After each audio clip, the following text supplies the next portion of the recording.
That sound you just heard, the crack of thunder splitting the heavens, was more than just a force of nature to the people of the Middle Ages. It was the voice of an angry god, a clear and terrifying warning from a realm beyond our own.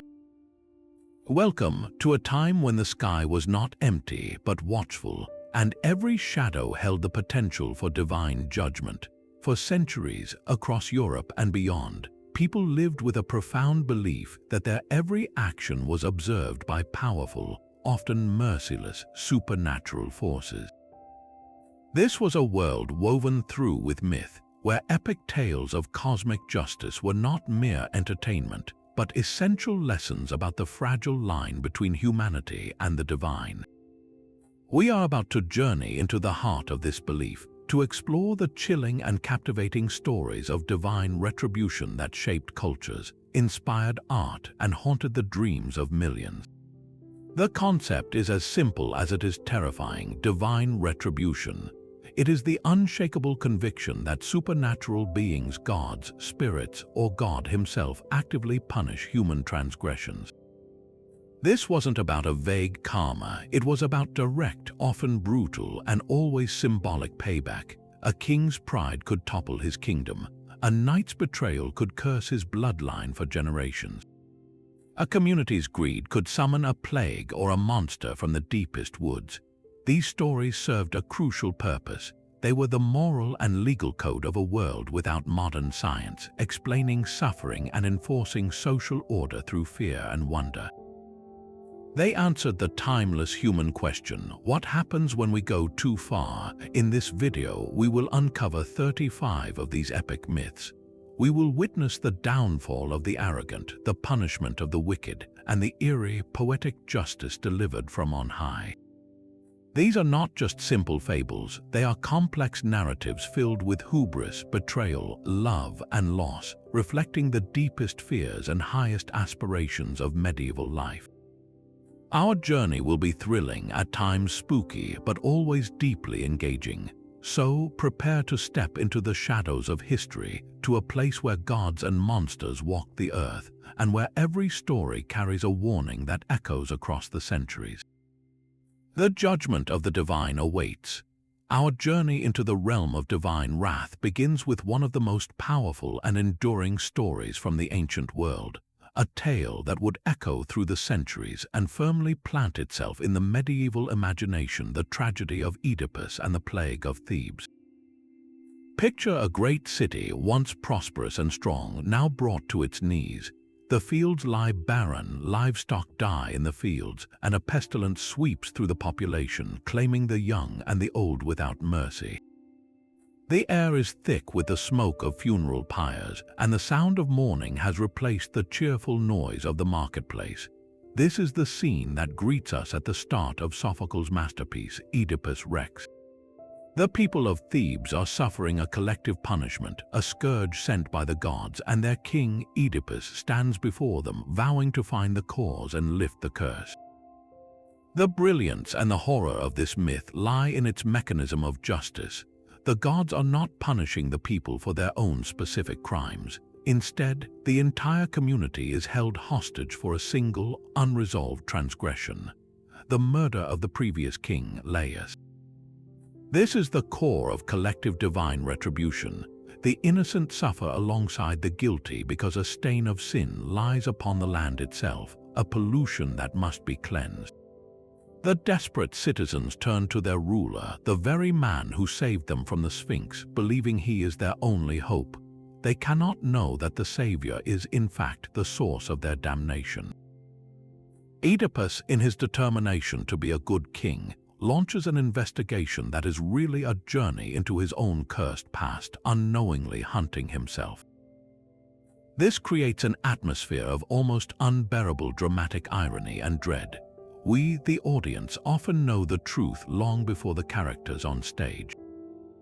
We watch as Oedipus confidently curses the murderer of Laius, proclaiming that the man should be exiled and stricken with misery, not realizing he is pronouncing a sentence upon his own head. Each clue he uncovers, each testimony from a shepherd or a blind seer like Tyges, pulls the noose tighter. Thebes, who sees the truth despite his physical blindness, stands in stark contrast to Oedipus, who has physical sight but is utterly blind to his own reality.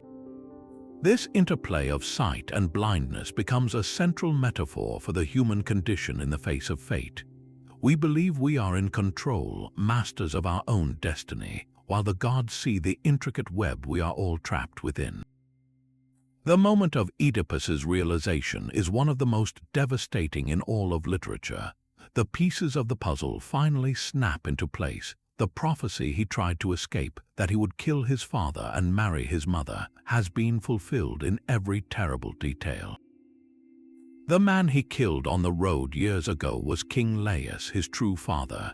The woman he shares a bed with, Queen Jocasta, is his mother. The plague on Thebes is a direct result of his own unknowing actions. This is the true terror of the myth. The punishment is inescapable because it is woven into the very fabric of fate itself. Divine retribution here is not a simple reaction to a crime. It is the unfolding of a cosmic order that cannot be cheated. Oedipus's subsequent act of self-blinding is the ultimate symbol of this revelation. He tears out his own eyes because they have finally seen what he was never meant to see, a truth so horrible that the physical world becomes a torment. This story became a foundational myth for a reason. It taught a chilling lesson about the relationship between humanity and the divine. Our intentions, however noble, are irrelevant if we violate a sacred law. Ignorance is no excuse in the court of the gods. Thebes suffers not because its people are evil, but because a cosmic balance has been upset, and balance must be restored no matter the cost. This idea of a community suffering for the sins of a leader, or of a crime festering like an unseen wound, resonated deeply in the medieval world. It reinforced the belief that kings were divinely appointed and that their personal morality was directly tied to the health and fortune of their entire kingdom.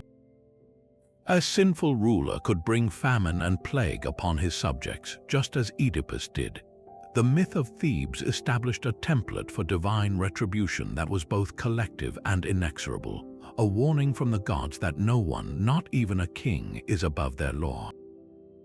Yet if the story of Oedipus shows the gods punishing a single city for a hidden sin, the next myth on our list demonstrates a far more terrifying scale of divine anger, the complete annihilation of the entire human race.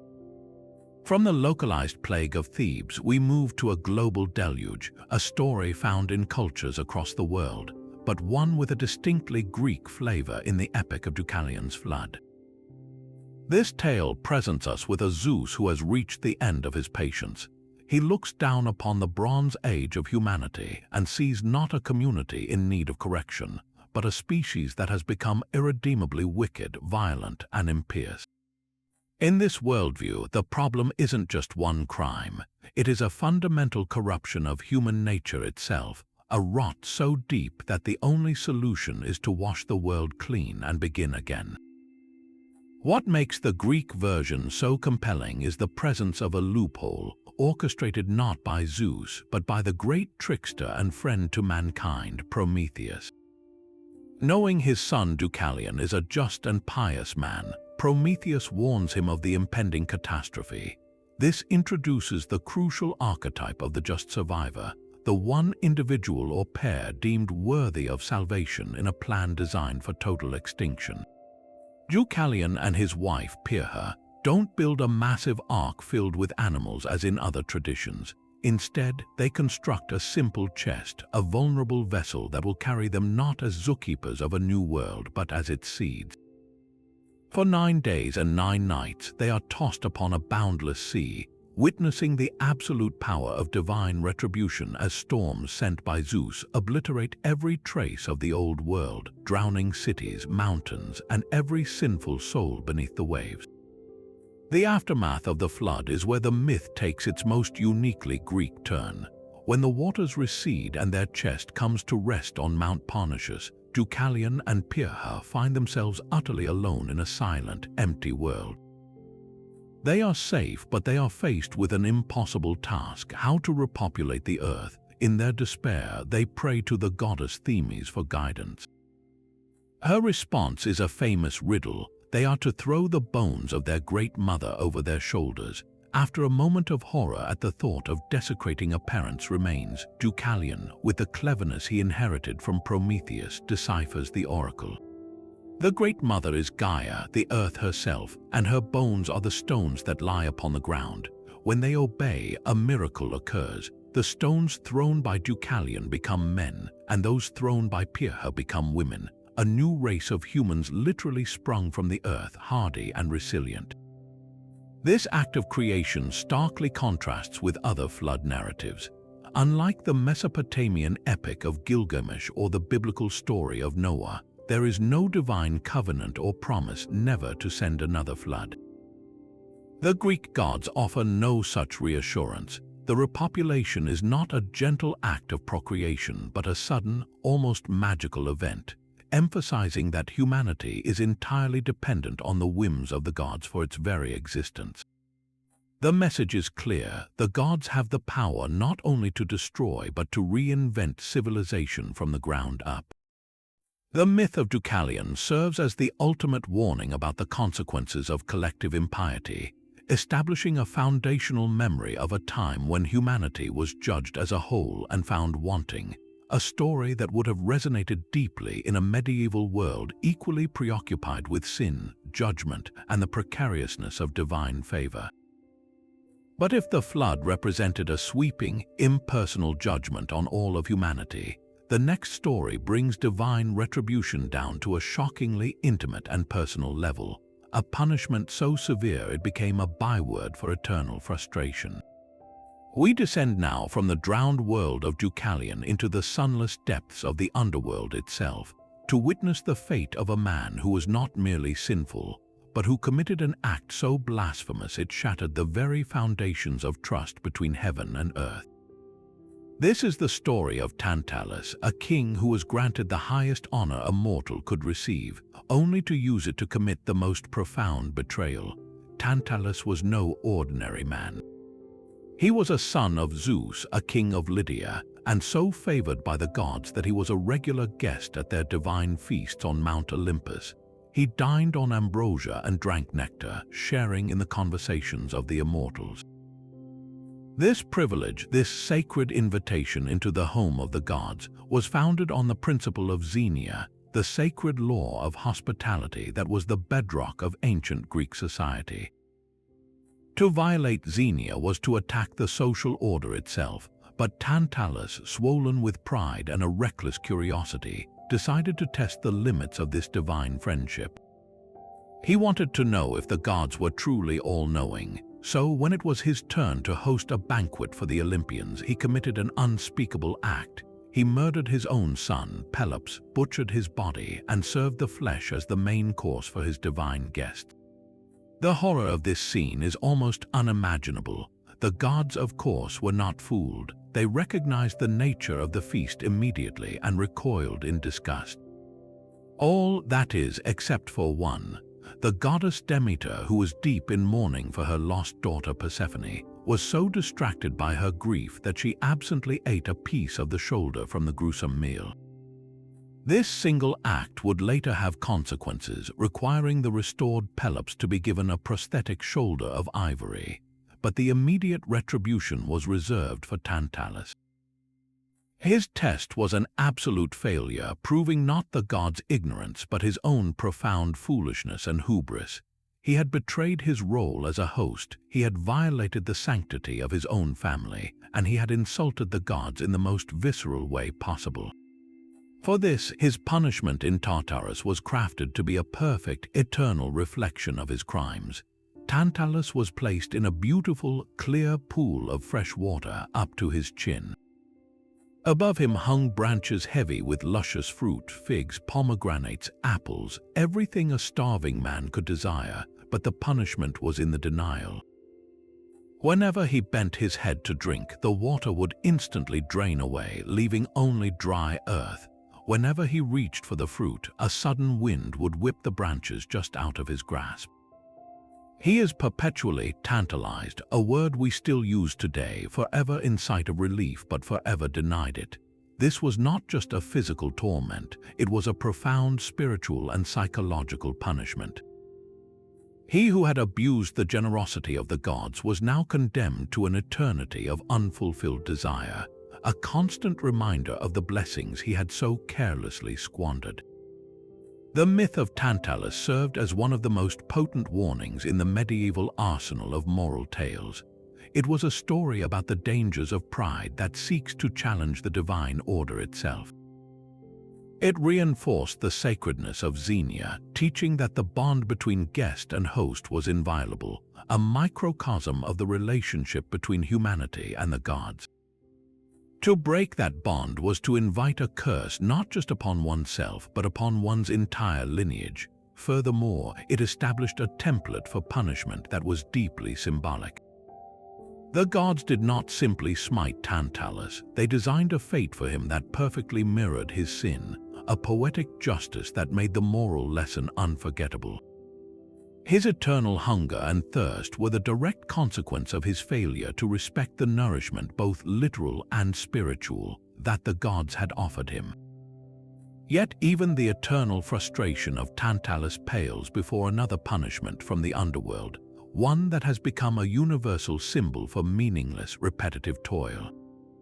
We now turn to the story of a king whose greatest sin was not just pride or betrayal, but an audacious, cunning intelligence that dared to challenge the fundamental laws of existence. This is the myth of Sisyphus, the man who tried to cheat death itself. As the founder and ruler of the city of Corinth, Sisyphus was renowned for his cleverness, a trait that brought his city great prosperity, but also fueled an arrogance that knew no bounds.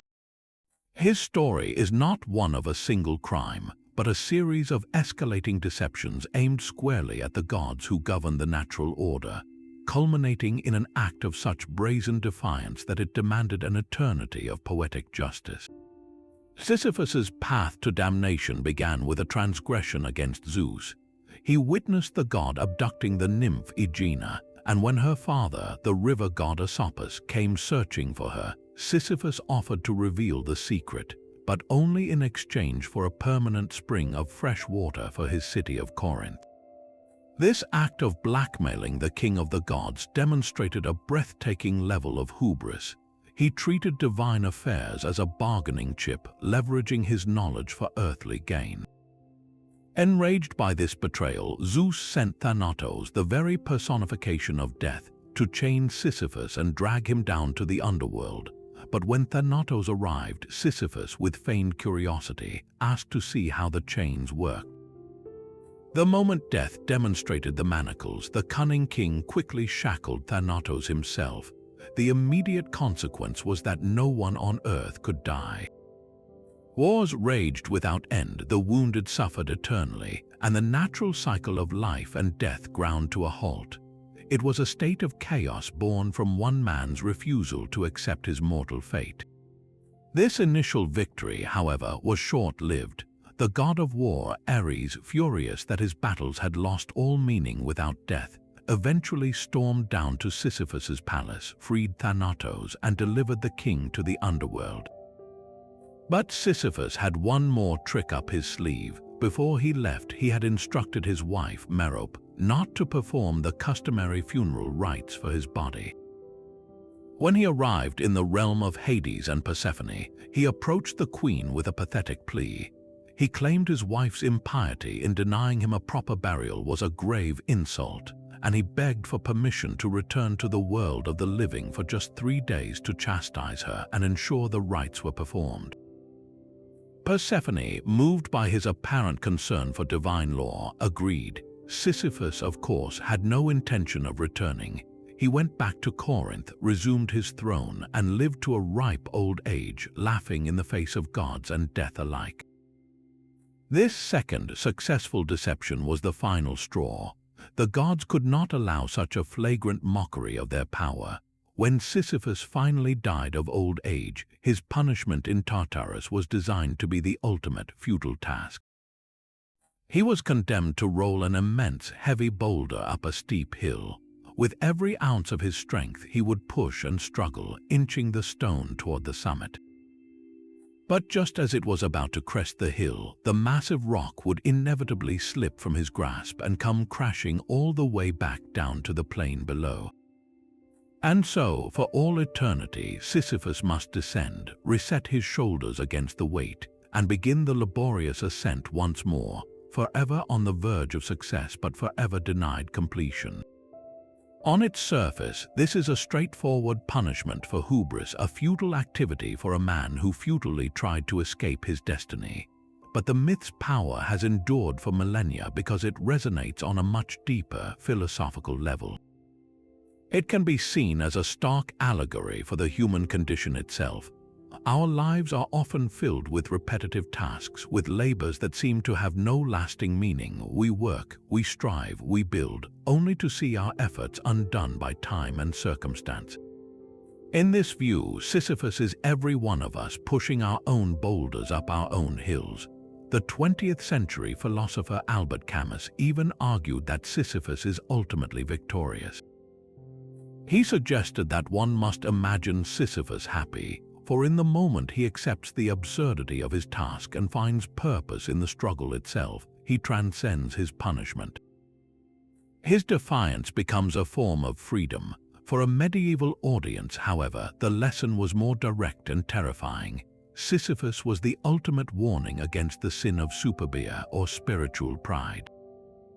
His cleverness was not celebrated, it was condemned as a dangerous rebellion against the divine plan. His punishment was a perfect reflection of his crime. A man who sought to control his own destiny through deceit was now trapped in a cycle over which he had absolutely no control. The myth taught that there is an unchangeable order to the universe, governed by gods who will not be tricked or mocked. To attempt to usurp their authority, particularly over life and death, was to invite an eternity of meaningless effort. The ever-rolling boulder became a chilling reminder that some boundaries, especially those set by the divine, are meant to be absolute. From the endless, futile labor of Sisyphus, we now ascend from the underworld into the brilliant, open sky, a realm that promised freedom but delivered one of the most iconic lessons about the price of arrogance. The story of Icarus is a myth of breathtaking simplicity and profound resonance, a cautionary tale not of a god's direct wrath, but of the immutable laws of nature that the gods themselves ordain. It begins not with a sin, but with a prison, the legendary labyrinth on the island of Crete. Its architect was Daedalus, a genius craftsman so skilled he was said to rival the divine. He had built the twisting, inescapable maze to contain the Minotaur, a monstrous half-man, half-bull for King Minos. But after helping the hero Theseus slay the beast and escape, Daedalus and his young son, Icarus, found themselves trapped by the furious king within the very walls Daedalus had designed. Imprisoned in a tower with the sea as their only possible route to freedom, Daedalus turned his brilliant mind to a solution that was both ingenious and audacious. If they could not escape by land or by sea, they would take to the air, a domain reserved for the birds and symbolically for the gods.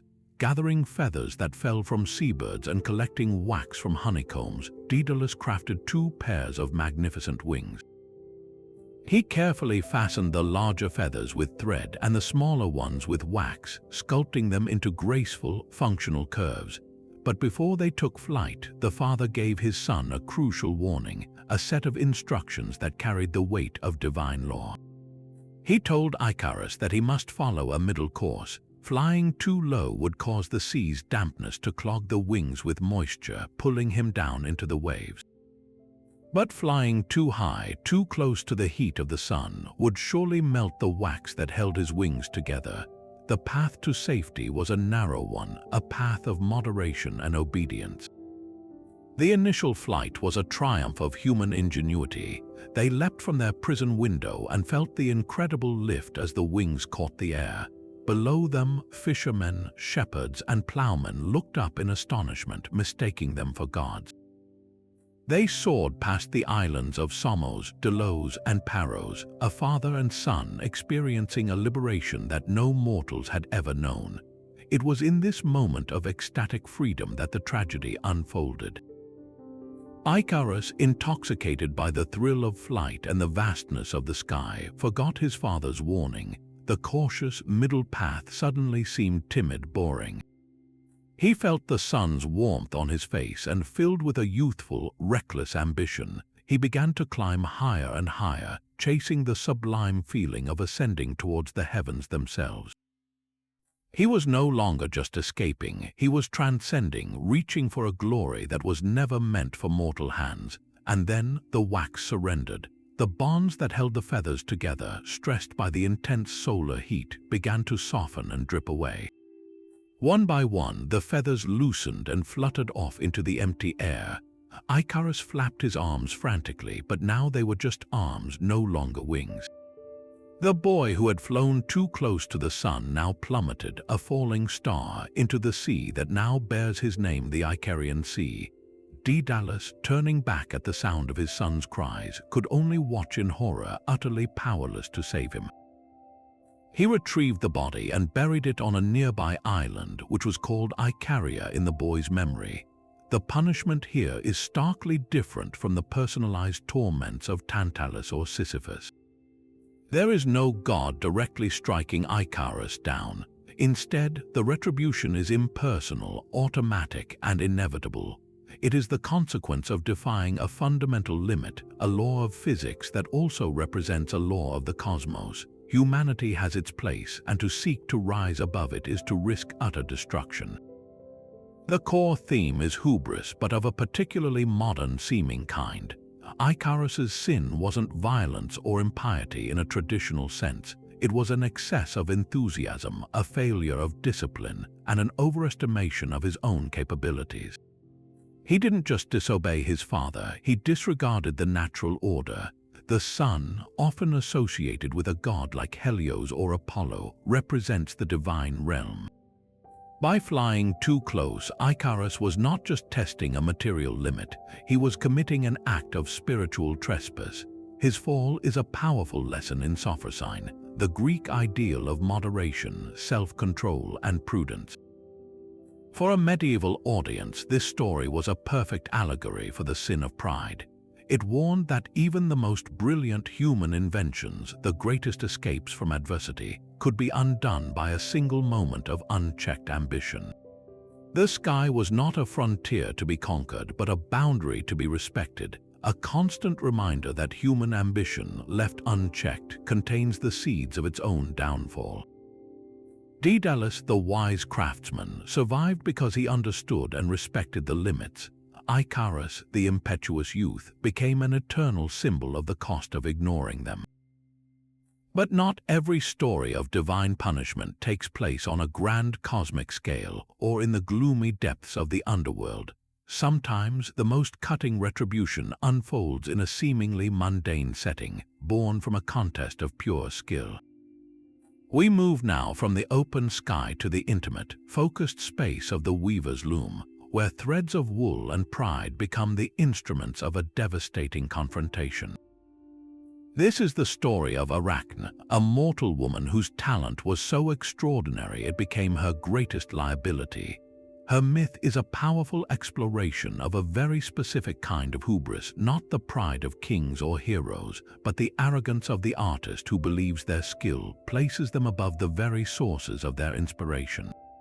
Arachne was not a princess or a noble, she was a simple shepherd's daughter from the region of Lydia, yet her skill at the loom was anything but simple. She was a prodigy, a weaver of such breathtaking ability that nymphs would abandon their groves and rivers just to watch her work. The tapestries she created were so vivid, so lifelike, that people whispered she must have been taught by the goddess of the craft herself, Athena. But Arachne fiercely denied this. She declared that her talent was entirely her own, a gift she was born with, and she went so far as to publicly challenge Athena to a contest, daring to suggest that she could outweave the Olympian goddess. This was more than just boastfulness, it was a direct affront to the concept of divine patronage. In the ancient world, exceptional human talent was almost always seen as a spark of the divine, a blessing from a god or muse. To claim it as solely one's own was to sever that sacred connection, an act of profound ingratitude and pride. The goddess Athena, the embodiment of wisdom, strategy, and the domestic arts, was placed in a difficult position. Disguised as an old, frail woman, she came to Arachne not with immediate wrath but with a warning. She advised the young weaver to be humble, to acknowledge the goddess who might have inspired her, and to beg for forgiveness for her reckless challenge. It was a final chance for Arachne to avert disaster, but the mortal weaver, blinded by her own confidence, scoffed at the old woman and repeated her challenge, insisting that Athena was too cowardly to face her. At this, the goddess shed her disguise, standing revealed in her full majestic glory. The nymphs and onlookers fell to their knees in reverence, but Arachne, though she blushed, did not withdraw her challenge. The contest was on. What followed was one of the most vividly described artistic duels in all of mythology. The two looms were set up side by side, and the weavers began their work with furious intensity. Athena's tapestry was a masterpiece of divine propaganda. In its center, she wove a magnificent depiction of her own victory over Poseidon in the contest for the patronage of Athens. Surrounding this central scene were smaller, cautionary images of mortals who had dared to challenge the gods and had been transformed into mountains or birds as punishment. The border of the tapestry was woven with serene olive branches, a symbol of peace, wisdom, and the civilized order upheld by the gods. Every thread was perfect, every color divine. It was a celebration of Olympian power and a clear warning to her mortal opponent. Arachne, however, did not weave a tribute, she wove an indictment. Her tapestry was just as technically flawless as Athena's, perhaps even more so in its audacious detail, but its subject matter was an outright act of rebellion.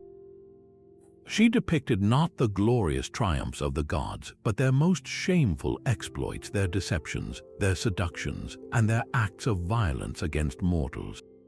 There was Zeus transforming into a swan to pursue Leda, a bull to abduct Europa, a shower of gold to deceive Danae. There was Poseidon, Apollo, and Dionysus, each shown in various guises carrying out their often cruel and selfish affairs with mortal women. The tapestry was a breathtaking catalogue of divine misconduct, a public airing of the gods' dirty laundry executed with stunning skill. It was, in its own way, a work of profound and courageous truth-telling, but in the context of the contest, it was the ultimate act of hubris. Arachne was not just claiming to be Athena's equal in skill, she was using that skill to mock and criticize the entire pantheon. The reaction of Athena was immediate and terrifying. She examined Arachne's work and could find no flaw in its craftsmanship. The perfection of the weaving was itself the greatest insult. It proved the mortal's talent was genuine, making her defiance all the more intolerable. Enraged by the content and humiliated by the undeniable skill, the goddess tore the beautiful tapestry to shreds and with her shuttle struck Arachne on the head 3 times. Overwhelmed with shame, pain, and despair, Arachne ran off and tried to hang herself, but Athena, her anger not yet spent, intervened. She would not grant the weaver the release of death. Instead, she sprinkled her with a potion made from the juice of Hecate's herb, and as the liquid touched Arachne, her body began to shrivel and contort. Her head shrank, her fingers clung to her sides as thin legs, and her belly swelled. She was transformed into a spider, condemned to hang from a thread for all eternity, weaving her intricate webs, but never again creating art that could challenge the gods. The punishment of Arachne is uniquely poignant because it is so deeply symbolic. She is not cast into Tartarus, she is forced to practice her craft forever, but in a diminished, animalistic form. Her artistic pride, which sought to elevate her to the level of a goddess, is what reduces her to a lowly insect. The myth serves as a stark warning about the dangers of artistic pride and, more importantly, the peril of criticizing those in power. In a world where rulers and deities were seen as one and the same, Arrakhan's story was a powerful tool for enforcing social and religious conformity. It taught that truth, no matter how skillfully presented, is a dangerous weapon when aimed at the established order. Yet the story's enduring power also lies in its ambiguity. Is Arrakhan a tragic heroine punished for speaking truth to power, or is she a fool who failed to understand her place in the cosmic hierarchy? This tension between artistic freedom and pious humility is what makes the myth of Arrakhan an endlessly fascinating chapter in the epic of divine retribution. Yet if Arrakhan's punishment was a symbolic diminishment, the next myth presents us with a torment of truly epic proportions, a saga of suffering willingly endured for the sake of all humanity. We turn now from the hubris of a mortal artist to the profound, defiant altruism of a titan.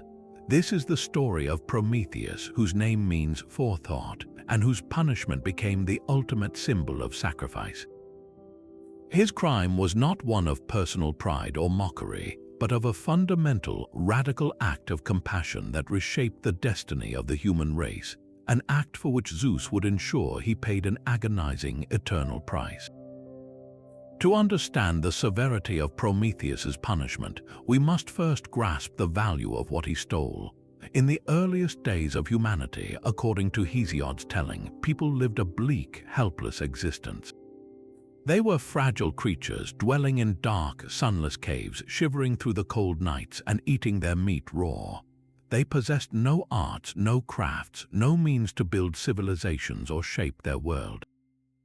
They were utterly dependent on the whims of the gods, and Zeus, the new ruler of the cosmos, saw them as little more than amusing afterthoughts, perhaps even as a potential threat that needed to be kept in a state of weakness.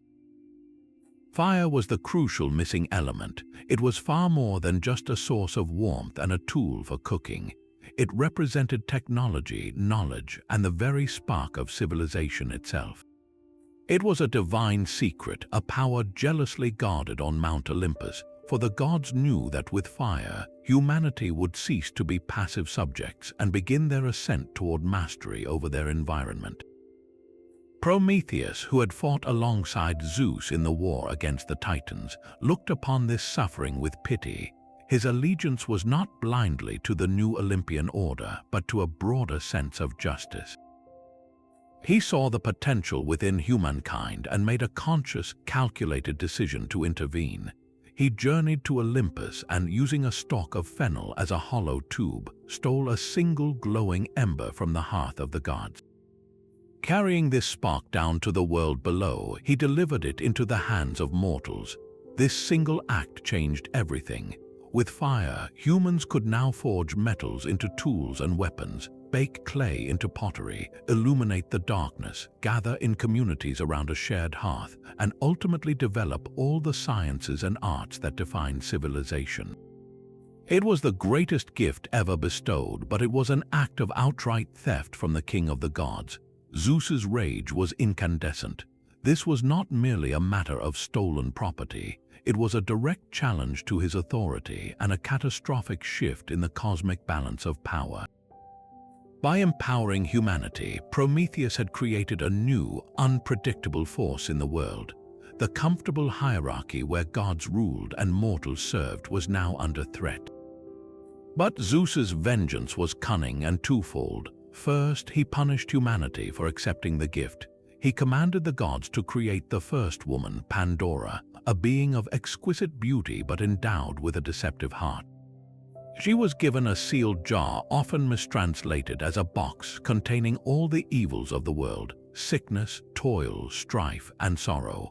Sent as a gift to Prometheus's brother, Epimetheus, whose name means hindsight, Pandora's curiosity led her to open the jar, unleashing these miseries into the world forever, leaving only hope trapped inside under the lid.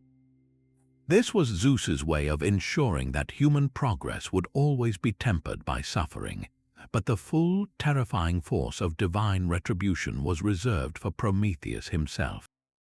His punishment was designed to be as eternal as it was excruciating.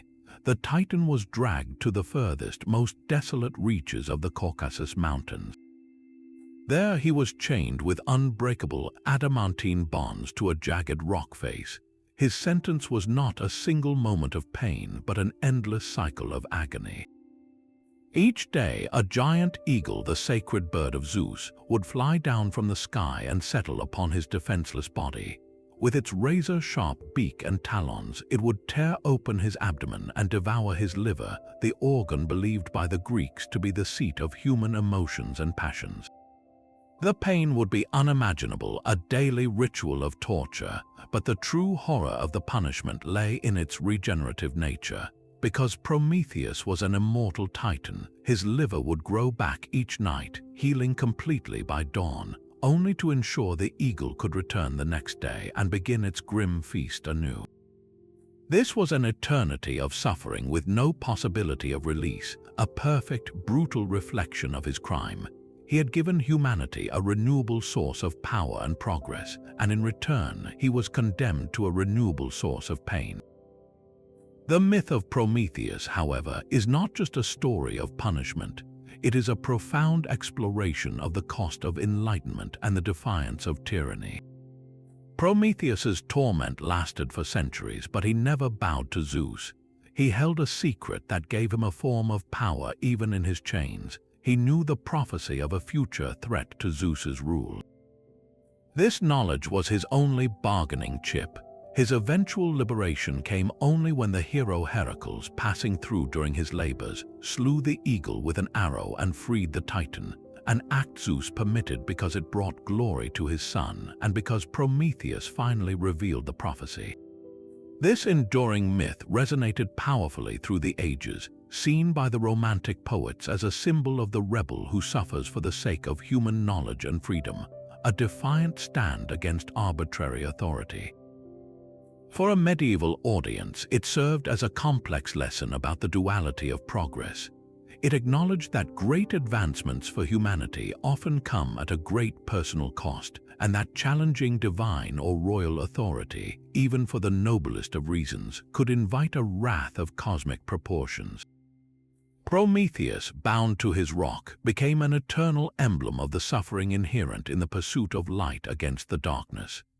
Yet even an eternity of agony is not necessarily a permanent sentence in the world of myth, and the story of Prometheus offers a powerful, unexpected glimmer of hope.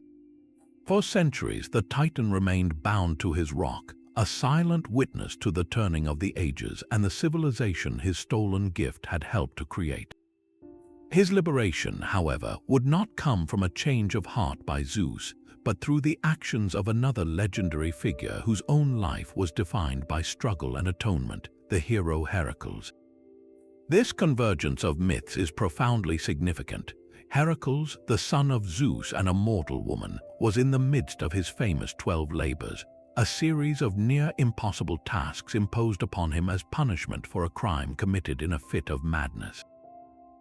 His 11th labor was to journey to the edge of the known world and retrieve the golden apples of the Hesperides, a task that seemed to require divine guidance.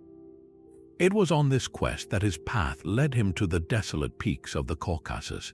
The encounter between the suffering Titan and the wandering hero is a pivotal moment. Heracles, embodying immense physical strength, finds Prometheus, the embodiment of foresight and intellectual endurance. Heracles is moved by the Titan's plight, but he is also a pragmatist. He knows that simply breaking the chains would achieve nothing if it meant incurring the everlasting wrath of his father, Zeus. The resolution, therefore, involves a subtle negotiation and a revelation of the very secret that had given Prometheus his leverage all along.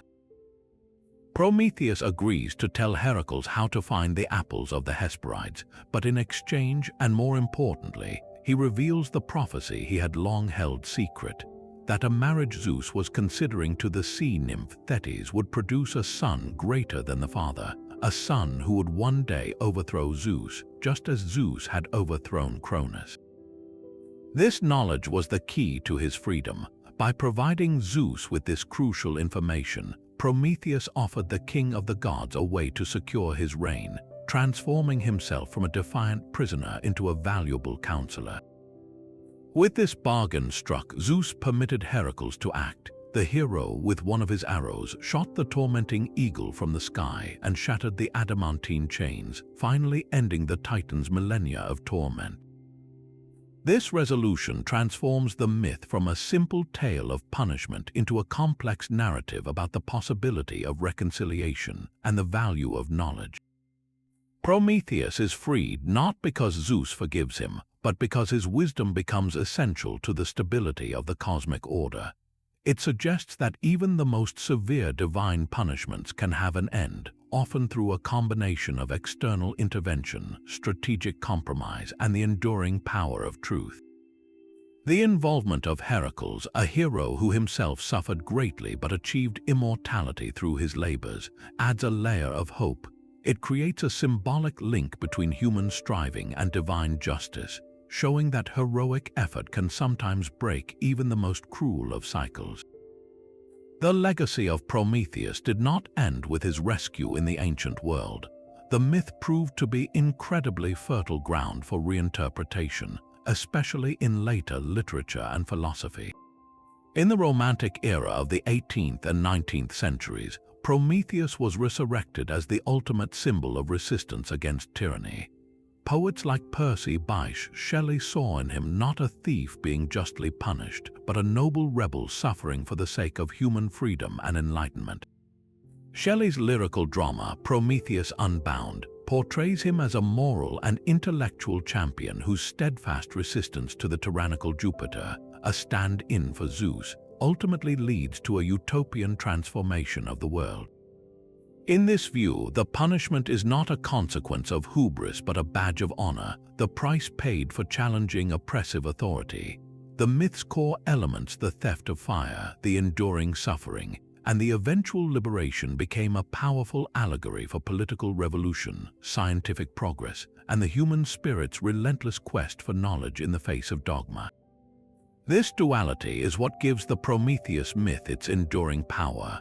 For a medieval audience, it served as a stark reminder of the consequences of defying divine will, yet it also contained the subtle message that wisdom and endurance could eventually lead to redemption. It acknowledged the terrible cost of advancing human civilization while also celebrating the defiant courage required to light that initial spark. Prometheus, chained to his rock, is a permanent fixture in our cultural imagination, a figure who represents both the agonizing price of knowledge and the unyielding hope for liberation from any form of bondage, whether imposed by gods or by men. From the solitary, defiant suffering of Prometheus, we descend once more into the communal torment of the underworld, to a punishment that trades the starkness of a mountain peak for the maddening repetition of a seemingly simple chore. This is the haunting story of the Danaids, the 50 daughters of King Danaus, a myth that revolves around a single, horrific night of violence and an eternity spent trying to wash away a stain that can never be cleansed. Their tale begins not with a direct offense against the gods, but with a profound transgression against two of the most sacred principles of the ancient world, the bonds of marriage and the law of hospitality. Danaus and his brother Aegyptus were twins, sons of the Argive princess Io, but their rivalry was so intense it split a kingdom. Aegyptus had 50 sons and Danaus had his 50 daughters. To resolve their conflict, Aegyptus proposed a mass marriage, uniting their families and theoretically securing peace. But Danaus, deeply suspicious and fearing a plot, fled with his daughters to the city of Argos in Greece. The sons of Aegyptus pursued them, and when they arrived, they presented themselves not as conquerors but as suppliants, asking for the marriages to proceed and for an end to the feud. It was here that the sacred custom of xenia, the duty of a host to a guest, came into play. The people of Argos granted the Danaids sanctuary, and Danaus, seemingly accepting the situation, agreed to the weddings. The stage was thus set for a betrayal of staggering proportions. On the wedding night, as the city celebrated, Danaus secretly gave each of his daughters a sharpened hairpin or a dagger. He commanded them to murder their new husbands as they slept. 49 of the 50 daughters obeyed this dreadful order, plunging their weapons into the hearts of the unsuspecting men in a single, coordinated act of violence that turned a celebration into a slaughterhouse. Only one daughter, Hypernestra, defied her father. She looked upon her husband, Lynceus, and found she could not kill him, either out of love or simple compassion. She spared his life and helped him escape, an act of mercy that would have profound consequences for the future bloodline of Argos. The crime of the Danaids was multifaceted. They had committed murder, of course, but the specific nature of the act amplified its horror. They had killed their own husbands, violating the sanctity of marriage, which was seen as a cornerstone of social order. Even more damningly, they had killed men who were under the protection of Xenia. These sons of Aegyptus were guests in Argos, and by murdering them, the Danaids had polluted not only themselves but the entire city that had offered them refuge. They had taken the most sacred of social contracts, the trust between host and guest, between husband and wife, and shattered it in an act of cold-blooded treachery. For this, their punishment in the afterlife was a masterpiece of symbolic futility.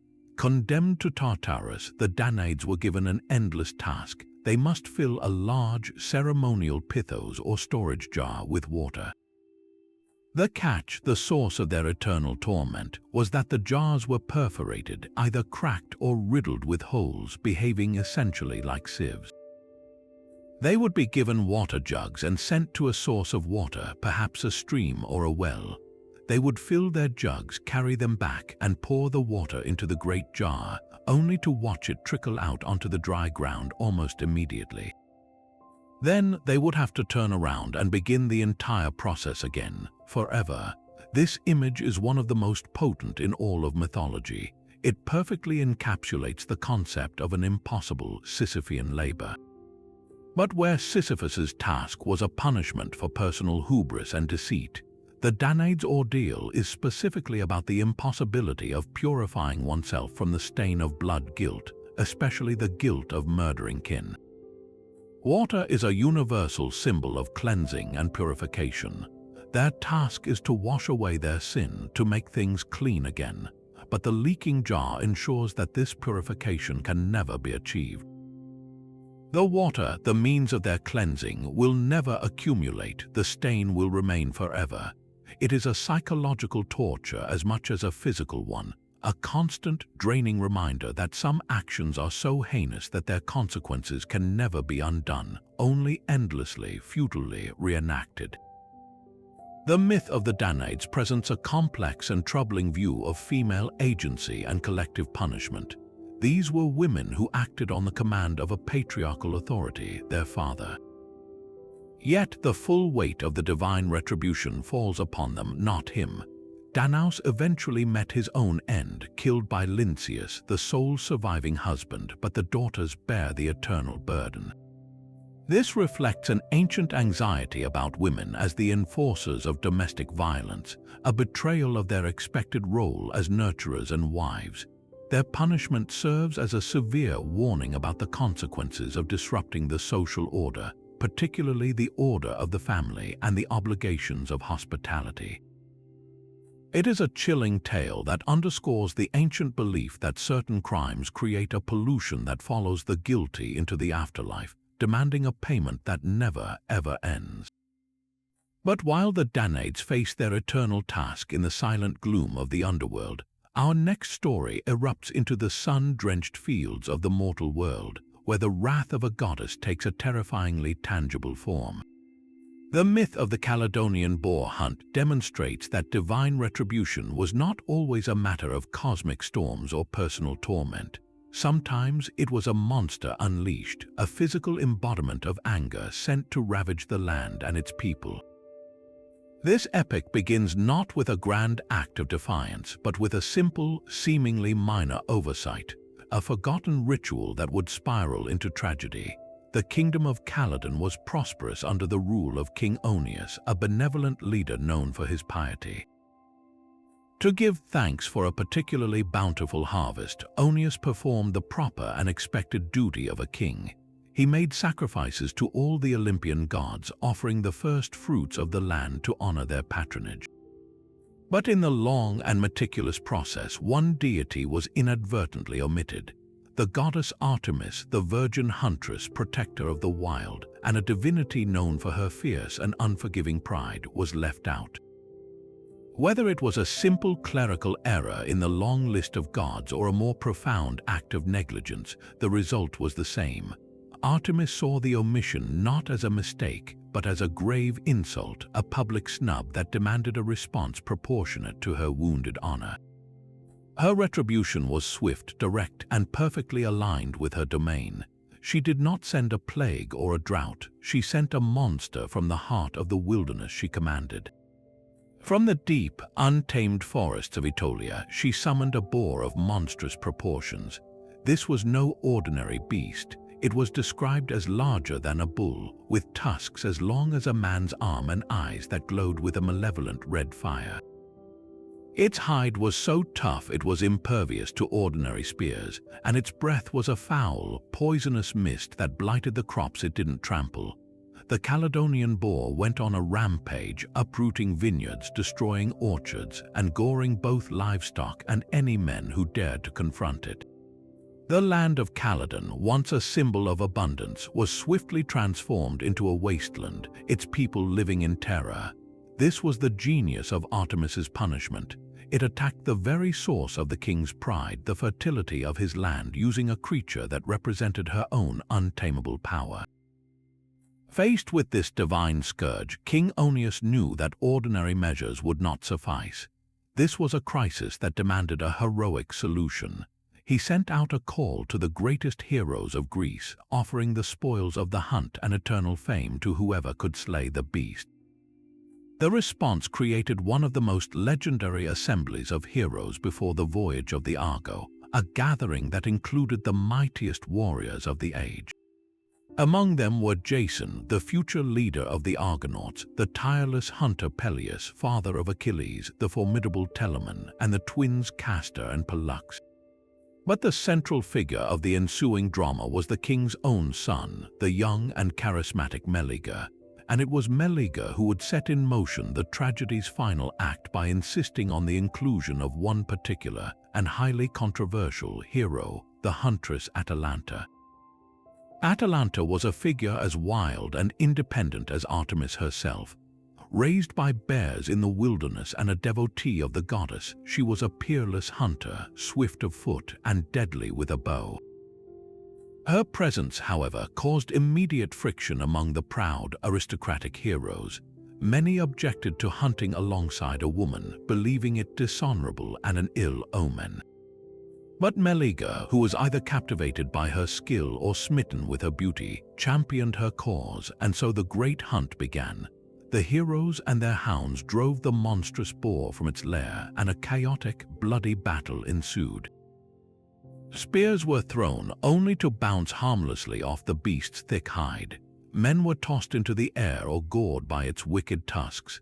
In the midst of the fray, it was Atalanta who drew first blood, her arrow finding a rare soft spot and sinking deep into the creature's flank.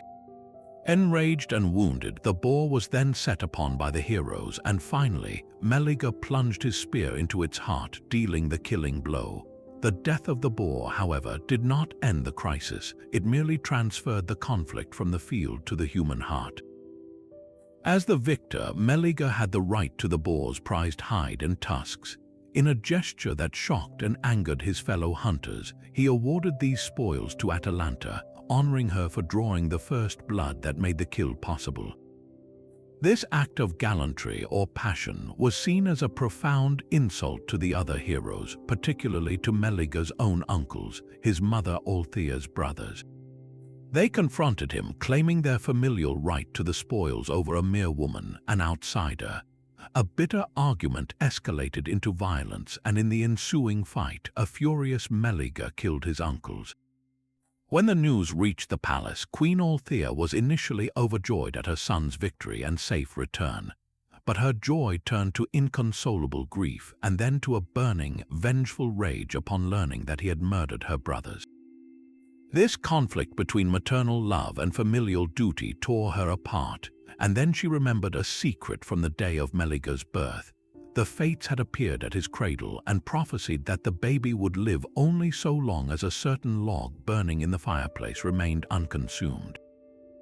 Althea, in a panic, had snatched the log from the flames, quenched it, and hidden it away, preserving her son's life. Now, driven by a desire to avenge her brothers, she made a horrific choice. She retrieved the charred log, stared at it as it represented both her son's life and her brother's deaths, and in a final, agonizing act, she threw it back into the fire. As the log caught flame and began to crumble into ash, Meleager, miles away on the hunt's aftermath, was seized by a sudden, invisible fever. His strength ebbed away and he died a painful, mysterious death, just as the fates had foretold. The Caledonian boar hunt is thus a story of layered retribution. It begins with Artemis punishing a king for a ritual insult. It culminates in a mother's unforgiving act that fulfills a primal curse.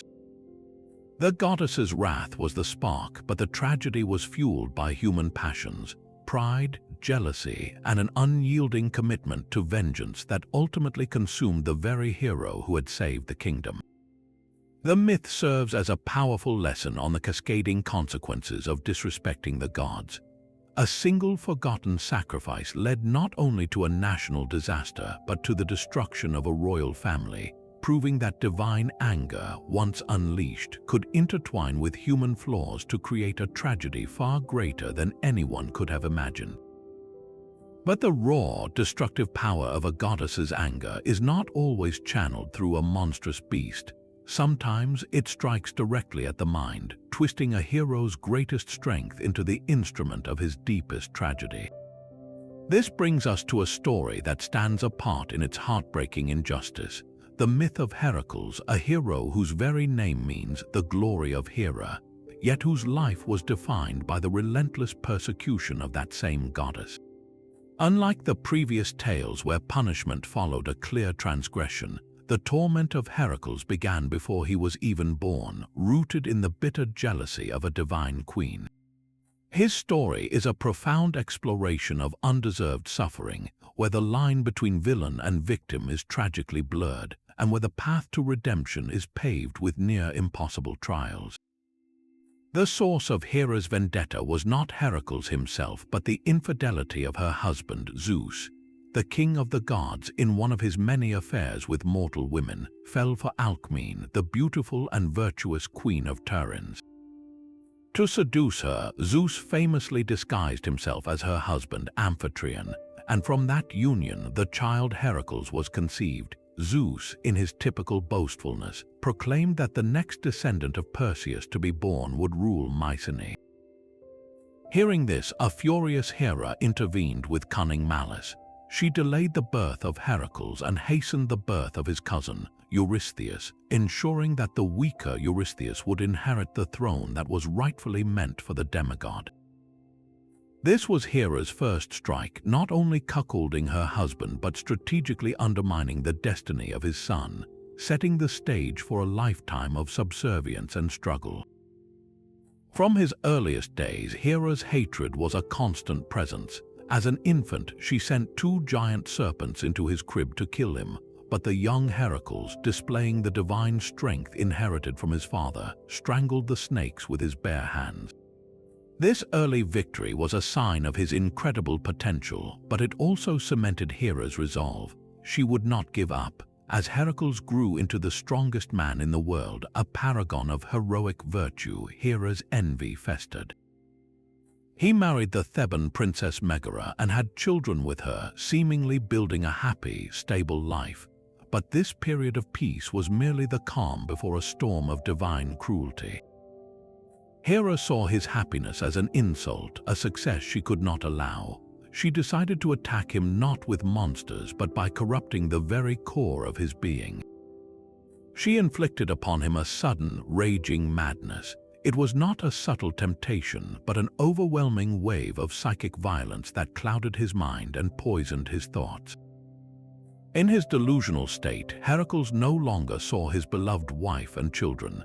He saw instead the terrifying visage of his arch-enemy, King Lycus of Thebes, and his entire family.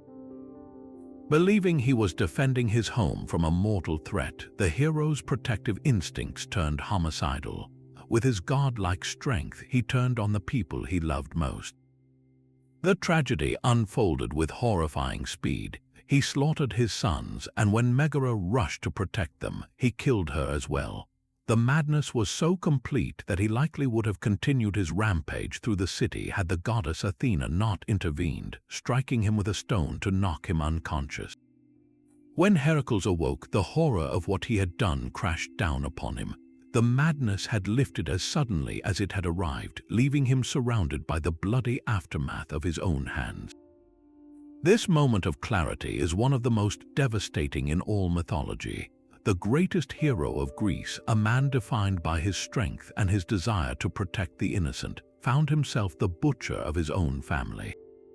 The depth of his grief and shame was bottomless. This was not a punishment for hubris or a crime he had chosen to commit. It was a cruel trick played by a vengeful deity, using him as a pawn in her eternal marital conflict with Zeus. The retribution was profoundly unjust, falling not on the guilty, but on an innocent man and his entirely blameless family. In the aftermath, consumed by a need for purification, Heracles went to the oracle of Delphi to seek guidance. The oracle, speaking for Apollo, instructed him to travel to Tiryns and place himself in the service of his cousin, King Eurystheus, the very man whose kingship Hera had engineered. For 12 years, he was to perform any task demanded of him. These would become the famous 12 labors. It is crucial to understand that these labors were not a punishment imposed by the gods for the murders. How could they be when the gods themselves, through Hera, were responsible for the crime? Instead, they were a path of penance and purification chosen by Heracles himself, a way to atone for a pollution he had incurred, even if through no fault of his own. In the ancient worldview, the stain of blood guilt, regardless of intent, required cleansing. Thus began the defining journey of his life. The labors assigned by the cowardly Eurystheus, often at Hera's whispered suggestion, were each a seemingly impossible challenge designed to get him killed. From slaying the Nemean lion with an impenetrable hide to capturing the hell-hound Cerberus from the very gates of the underworld, each task pushed Heracles to the absolute limits of his strength, courage, and ingenuity. Through these trials, the myth undergoes a remarkable transformation.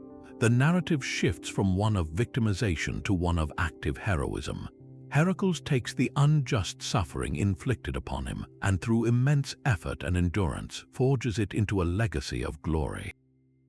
His labors were not just about survival, they were about mastering the monstrous chaos of the world, a chaos that Hera herself represented in his life. In overcoming each labor, he was also symbolically overcoming her persecution. The myth of Heracles' madness and labors presents a uniquely complex view of divine retribution. It acknowledges that the gods could be capricious, jealous, and brutally unfair. Their punishments could be wildly disproportionate and fall upon the least deserving. Yet, it also offers a powerful message about human agency in the face of such injustice. Heracles' story is ultimately one of resilience. He did not succumb to his despair. He accepted a path of unimaginable difficulty and, in doing so, transcended the role of victim to become the greatest of all Greek heroes, earning his place among the gods on Mount Olympus. His journey blurs the line between punishment and redemption, showing that even the most cruel and undeserved divine wrath could, through immense personal struggle, become the catalyst for a legend that would inspire the world for millennia. Yet, if the torment of Heracles shows the devastating impact of a single goddess's wrath, the next story unfolds on a canvas so vast it reshaped the ancient world. It reveals how a moment of vanity among the gods could ignite a chain reaction of vengeance, drawing entire nations into a decade-long slaughter. This is the myth of the Judgment of Paris, a tale where a simple pastoral decision on a hillside would become the spark for the legendary Trojan War, the ultimate example of humanity suffering for the petty squabbles of the divine. The cascade of events began not on Earth but at a wedding feast on Mount Olympus. the sea nymph Thetis was marrying the mortal hero Peleus, and all the gods were invited, all, that is, except for Eris, the goddess of strife and discord. Furious at the snub, Eris devised the perfect revenge. She hurled a single, gleaming golden apple into the midst of the celebration, inscribed with the words, "To the fairest." Immediately, three powerful goddesses, Hera, the queen of the gods, Athena, the goddess of wisdom and warfare, and Aphrodite, the goddess of love and beauty, each claimed the apple was meant for her. Their argument escalated into a bitter dispute that threatened to shatter the peace of Olympus, and no other god, not even Zeus, dared to settle the matter for fear of incurring the wrath of the two losers. To resolve the impossible situation, Zeus decreed that the decision would be made by an external judge, a mortal known for his honesty and fairness. The choice fell upon Paris, a prince of Troy who had been raised as a shepherd after a prophecy warned he would bring about the city's ruin. While tending his flocks on the slopes of Mount Ida, the young prince was suddenly confronted by the three most powerful divinities in the world, appearing before him in all their terrifying splendor. But this was no simple beauty contest, it was a high-stakes auction. Each goddess attempted to bribe the mortal judge, offering him a gift that appealed to his deepest desires. Hera, embodying royal authority, offered him limitless political power, kingship over all of Asia, and immense wealth. Athena, the strategist, promised him unparalleled wisdom and glory in battle, making him the greatest warrior who ever lived. Finally, Aphrodite, understanding a simpler, more immediate longing, offered him the love of the most beautiful woman in the world, Helen of Sparta. Paris's choice was fateful. He rejected the practical domains of power and warfare, awarding the golden apple to Aphrodite. In that single moment, he secured the undying hatred of Hera and Athena. This was far more than a personal insult, it was a cosmic affront. By choosing the shallow appeal of erotic love over the substantial gifts of queenship and strategic victory, Paris had, in their eyes, rejected the very foundations of civilization and order that they represented. Their wrath was not just petty jealousy, it was a righteous fury against a mortal who had fundamentally misjudged true value. From that day forward, the two scorned goddesses became the sworn enemies of Troy, vowing to see the city and its people utterly destroyed. Aphrodite, true to her word, guided Paris to Sparta, where he seduced the breathtakingly beautiful Helen, wife of King Menelaus. When Paris abducted her and carried her back to Troy, he violated the sacred law of hospitality, an offense that echoed the crime of the Danaids. This gave Menelaus and his brother, the powerful King Agamemnon of Mycenae, the perfect pretext for war. They called upon all the kings of Greece who had once sworn an oath to defend Helen's marriage to honor their pledge. A massive fleet of 1,000 ships was assembled, and the greatest army the world had ever seen set sail for the shores of Asia Minor. But the Trojan War was never a simple conflict between Greeks and Trojans. It was a proxy war for the gods. For 10 long years, the battlefield before the walls of Troy became a divine chessboard. Hera and Athena actively manipulated events to ensure Greek victory, stirring up storms, inspiring courage in their champions, and sowing discord among the Trojans. Aphrodite, of course, fought for Paris and the Trojans, repeatedly swooping down to rescue her favorite from certain death. The conflict drew in other deities as well. Poseidon, holding a grudge against Troy, sided with the Greeks, while Apollo and Artemis, protectors of the city, defended the Trojan cause. The gods themselves clashed in the skies above the fighting, their personal vendettas playing out through the bloodshed of mortal soldiers. The human cost was staggering. The Iliad does not glorify war, it laments its terrible beauty and profound waste. The finest heroes on both sides, the noble Hector of Troy and the swift-footed Achilles of Greece, were cut down, their lives extinguished for a conflict whose origins lay in a divine beauty contest. Countless anonymous soldiers died on the plains of Ilium, and the women of Troy faced a future of slavery and despair. The war culminated in the infamous ruse of the Trojan horse, a stratagem that many ancients believed was inspired by Athena, the goddess of cunning. The city was sacked, its men slaughtered, its temples desecrated, and its legendary towers burned to the ground. This was the ultimate collective punishment. An entire civilization was erased from the map not for its own sins, but because its prince had made a choice that offended two immortal beings. The myth of the judgment of Paris and the Trojan War serves as the most epic warning about the capriciousness of the gods and the fragility of human civilization.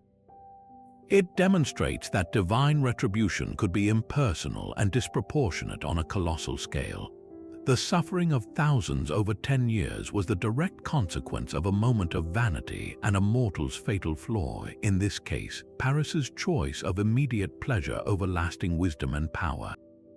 For a medieval audience, this story was a powerful allegory for the consequences of sin and the idea that the actions of a single leader could bring ruin upon an entire people. It taught that the world is governed by forces beyond human comprehension, forces that can turn a personal slight into a world-consuming fire, reminding everyone that even the most magnificent cities can fall when they become pawns in the games of heaven. From the grand geopolitical chess game of the Trojan War, we now turn to a far more intimate psychological form of divine punishment, one that traps its victim in a private hell of foresight and frustration. The story of Cassandra, the princess of Troy, is not about a city being destroyed by external forces, but about a single mind being shattered from within. Her curse was a masterpiece of cruelty, granting her the very power that should have saved her people, while simultaneously ensuring that power was utterly useless. It is a myth that explores the profound agony of knowing the future, yet being completely powerless to change it. Cassandra's tragedy begins, as so many do, with the attention of a god. Apollo, the god of prophecy, music, and light, was captivated by the princess's beauty. Seeking to win her favor, he offered her a gift beyond price, the ability to see what was to come. In some versions of the myth, to prove his sincerity and the power of his gift, he instructed her in the art of prophecy itself. Enthralled by this divine ability, Cassandra agreed to a bargain with the god, promising to yield to him in exchange for this incredible power. Apollo bestowed the gift and Cassandra became a seer. But the moment she possessed the foresight he had granted, she looked upon Apollo and saw the future of their relationship with devastating clarity. Perhaps she saw his fickleness or the inevitable heartbreak, or simply felt a revulsion towards the transaction. Whatever the reason, she broke her promise and rejected the god. Apollo's wrath was swift, but it was not a thunderbolt or a transformation into a monster. It was far more insidious. He could not take back the gift of prophecy. A divine boon once given was irrevocable.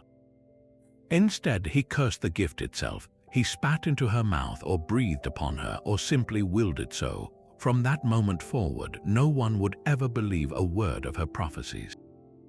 Her visions would be true, always and absolutely, but her attempts to warn others would be met with dismissal, laughter, or pity. She was condemned to a life of screaming the truth into a world that heard only the ravings of a madwoman. This was the perfect, sadistic punishment for her rejection. Apollo had not just been spurned, his very domain, the authority of prophetic truth, had been insulted. So he ensured that the truth she spoke would carry no authority whatsoever. We see the full, heartbreaking impact of this curse during the final days of Troy. As the wooden horse, an offering to Athena, stood before the city gates, Cassandra was seized by a vision. She saw the Greek warriors hidden within its hollow belly. She ran through the streets, her hair wild, her eyes wide with terror, screaming warnings to her father, King Priam, and to her fellow Trojans. She cried out that the horse was a trick, an instrument of doom that would bring fire and death to their city. But her cries fell on deaf ears. The Trojans, including her own family, saw only a woman consumed by hysterical frenzy. They dismissed her as unstable, perhaps even touched by the gods in a harmful way. They believed the smooth lies of the Greek spy Sinon over the frantic truths of their own princess. The very clarity of her vision made her seem all the more insane to those who could not see what she saw. This scene is one of the most powerful in all of literature, a devastating illustration of her isolation. She is not just ignored, she is fundamentally misunderstood.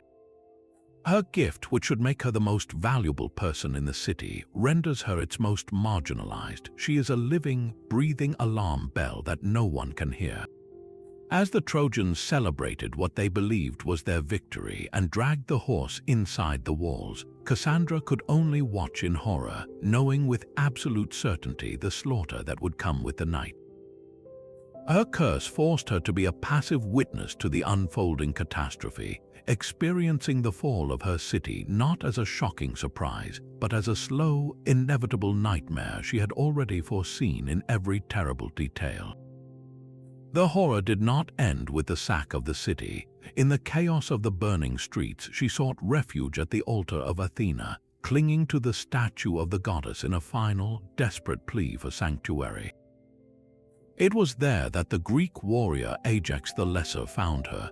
Dragging her from the altar, he raped her, an act of sacrilege that would later lead to his own death by the wrath of Athena. But for Cassandra, this violation was yet another event she had likely foreseen, another layer of trauma added to the destruction of her home and the murder of her family. Her fate after the war was no kinder. She was taken as a concubine by the Greek king Agamemnon and accompanied him back to Mycenae, and here her prophetic gift delivered one final cruel twist. She foresaw not only Agamemnon's murder at the hands of his wife Clytemnestra, but her own death as well. Once again, she uttered warnings that were dismissed, this time by the king who saw her as a captured trophy, not a seer. She walked into the palace of Mycenae knowing it would be her tomb, a final, helpless enactment of the curse that had defined her life. The myth of Cassandra resonates so deeply because it touches on a universal human fear, the terror of not being heard when it matters most. It is the frustration of the expert whose warnings are ignored before disaster, the whistleblower who is silenced, the visionary who is ridiculed. Her story is a stark lesson about the consequences of offending divine power, but it is also a profound exploration of the nature of truth and belief. Apollo's curse did not make her a liar, it made her a voice of truth in a world that chooses not to listen. Her punishment was not physical torment, but the psychological agony of perfect knowledge combined with absolute powerlessness, a torment that isolated her completely even as her city fell around her. She remains an enduring symbol of tragic foresight, a reminder that a warning, no matter how true, is worthless if no one has the wisdom to believe it. Yet witnessing the fall of a great city or the torment of a prophetess pales before a punishment that strikes with such intimate, personal horror that it turns a man's greatest skill into the instrument of his own gruesome death. This is the tragic story of Actaeon, a myth that explores a different facet of divine wrath, not anger at a direct challenge, but the fury that erupts when a sacred boundary is crossed, even by pure chance. Actaeon was no arrogant king or cunning trickster. He was a skilled and noble hunter, grandson of the legendary Theban king Cadmus. His story serves as a chilling reminder that in the eyes of the gods, especially a virgin goddess like Artemis, innocence is no defense against the consequences of a profane encounter. The scene of the crime was one of serene, untouched beauty. After a long and successful hunt on the slopes of Mount Cithaeron, Actaeon, weary and hot, decided to rest. Wandering away from his companions, he sought the cool shade of a secluded grove, a place known to be sacred to the goddess Artemis. There, he stumbled upon a natural clearing where a crystal-clear spring fed a quiet pool. It was in this hidden sanctuary that he committed his fatal, unintentional offense. The goddess Artemis, the virgin huntress, was bathing there with her retinue of nymphs.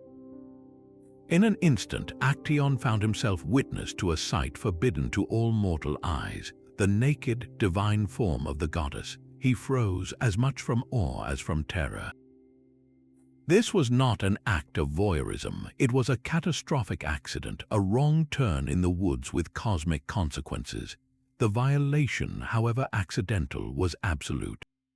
In the ancient world, the concept of privacy for a deity, particularly one who defined herself by her chastity and independence from men, was sacrosanct. To see Artemis unrobed was to desecrate her purity, to strip her of her divine dignity.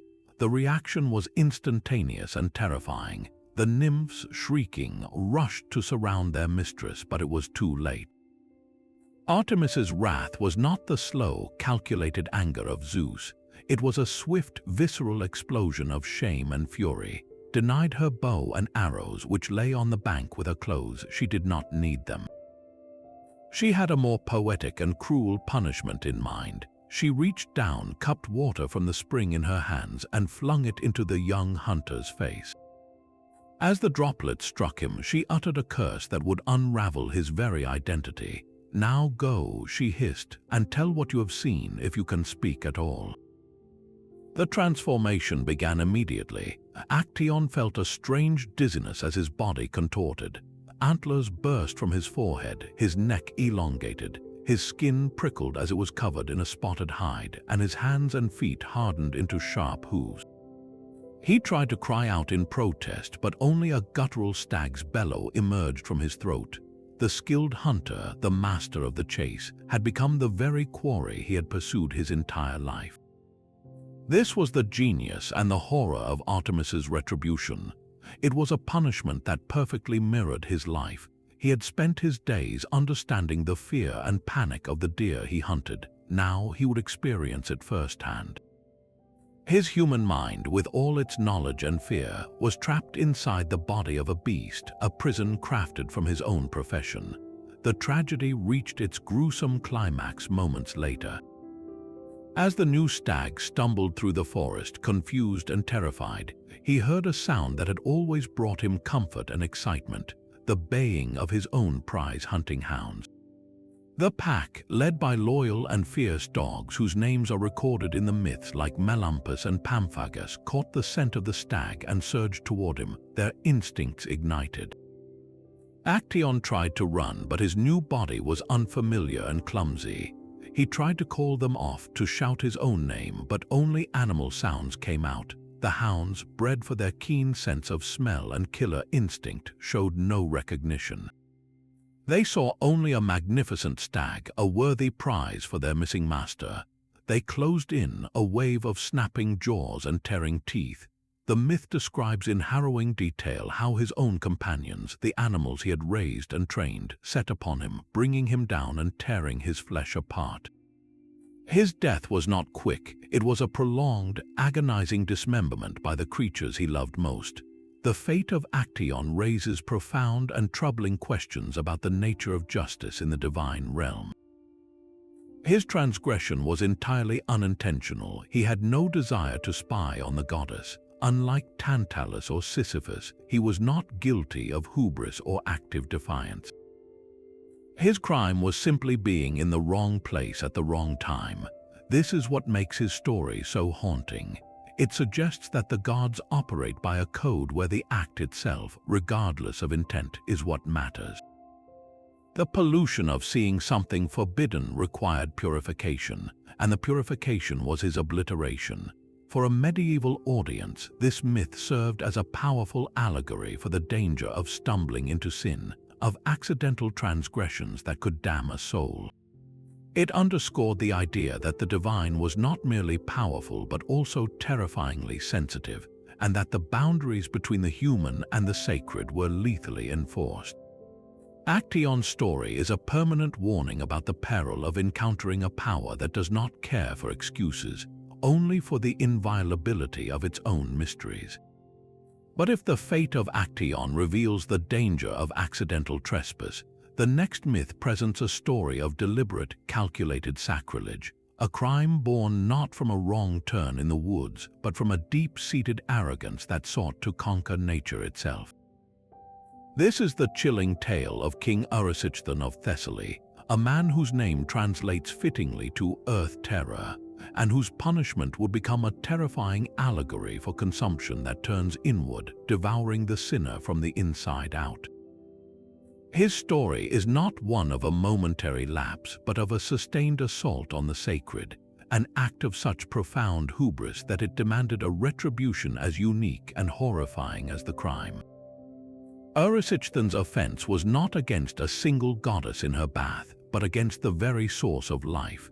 In the heart of his kingdom stood a magnificent grove sacred to Demeter, the great goddess of the harvest, the grain, and the fertility of the earth. This was no ordinary forest. It was a temple without walls, a place of profound peace and holiness. Ancient oak trees, so massive that their trunks required multiple men to encircle, formed a canopy that filtered the sunlight into a gentle green glow. Each tree was draped with votive offerings, garlands of flowers, strips of cloth, small terracotta figures left by devout worshippers who understood the grove as a direct link to the divine force that fed the world.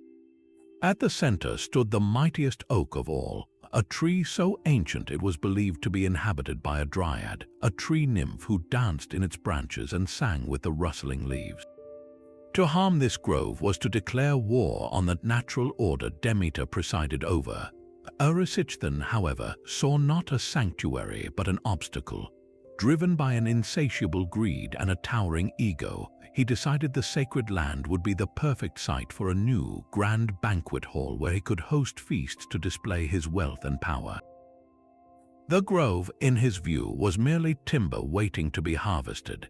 He marched into the sacred space with a troop of 20 servants, all armed with gleaming bronze axes. The moment he gave the order to begin cutting, a hush fell over the grove, and the nymphs who inhabited the trees cried out in terror and protest, but Erysichthon was deaf to their pleas. To demonstrate his absolute lack of fear, he snatched an axe from one of his hesitant men. He chose the great central oak, the home of the presiding dryad, and with a roar of defiance, he swung the double-bladed axe deep into its trunk. As the blade bit into the wood, a miraculous and horrifying event occurred. From the gash in the bark, blood began to flow, thick and dark, and a voice, the voice of the wounded dryad, rang out from within the tree, cursing him for his sacrilege. Even his servants recoiled in horror, but Erysichthon, his eyes blazing with a mad impiety, only laughed and struck the tree again, ordering his men to continue their work until the entire grove was laid low. The news of this atrocity traveled swiftly to Olympus, reaching Demeter. The goddess's reaction was not one of swift, explosive rage, but of a deep, grievous sorrow that quickly hardened into a resolve for a punishment that would be a perfect, poetic inversion of the crime. Erysichthon had violated the source of nourishment, therefore his punishment would be a perversion of nourishment itself.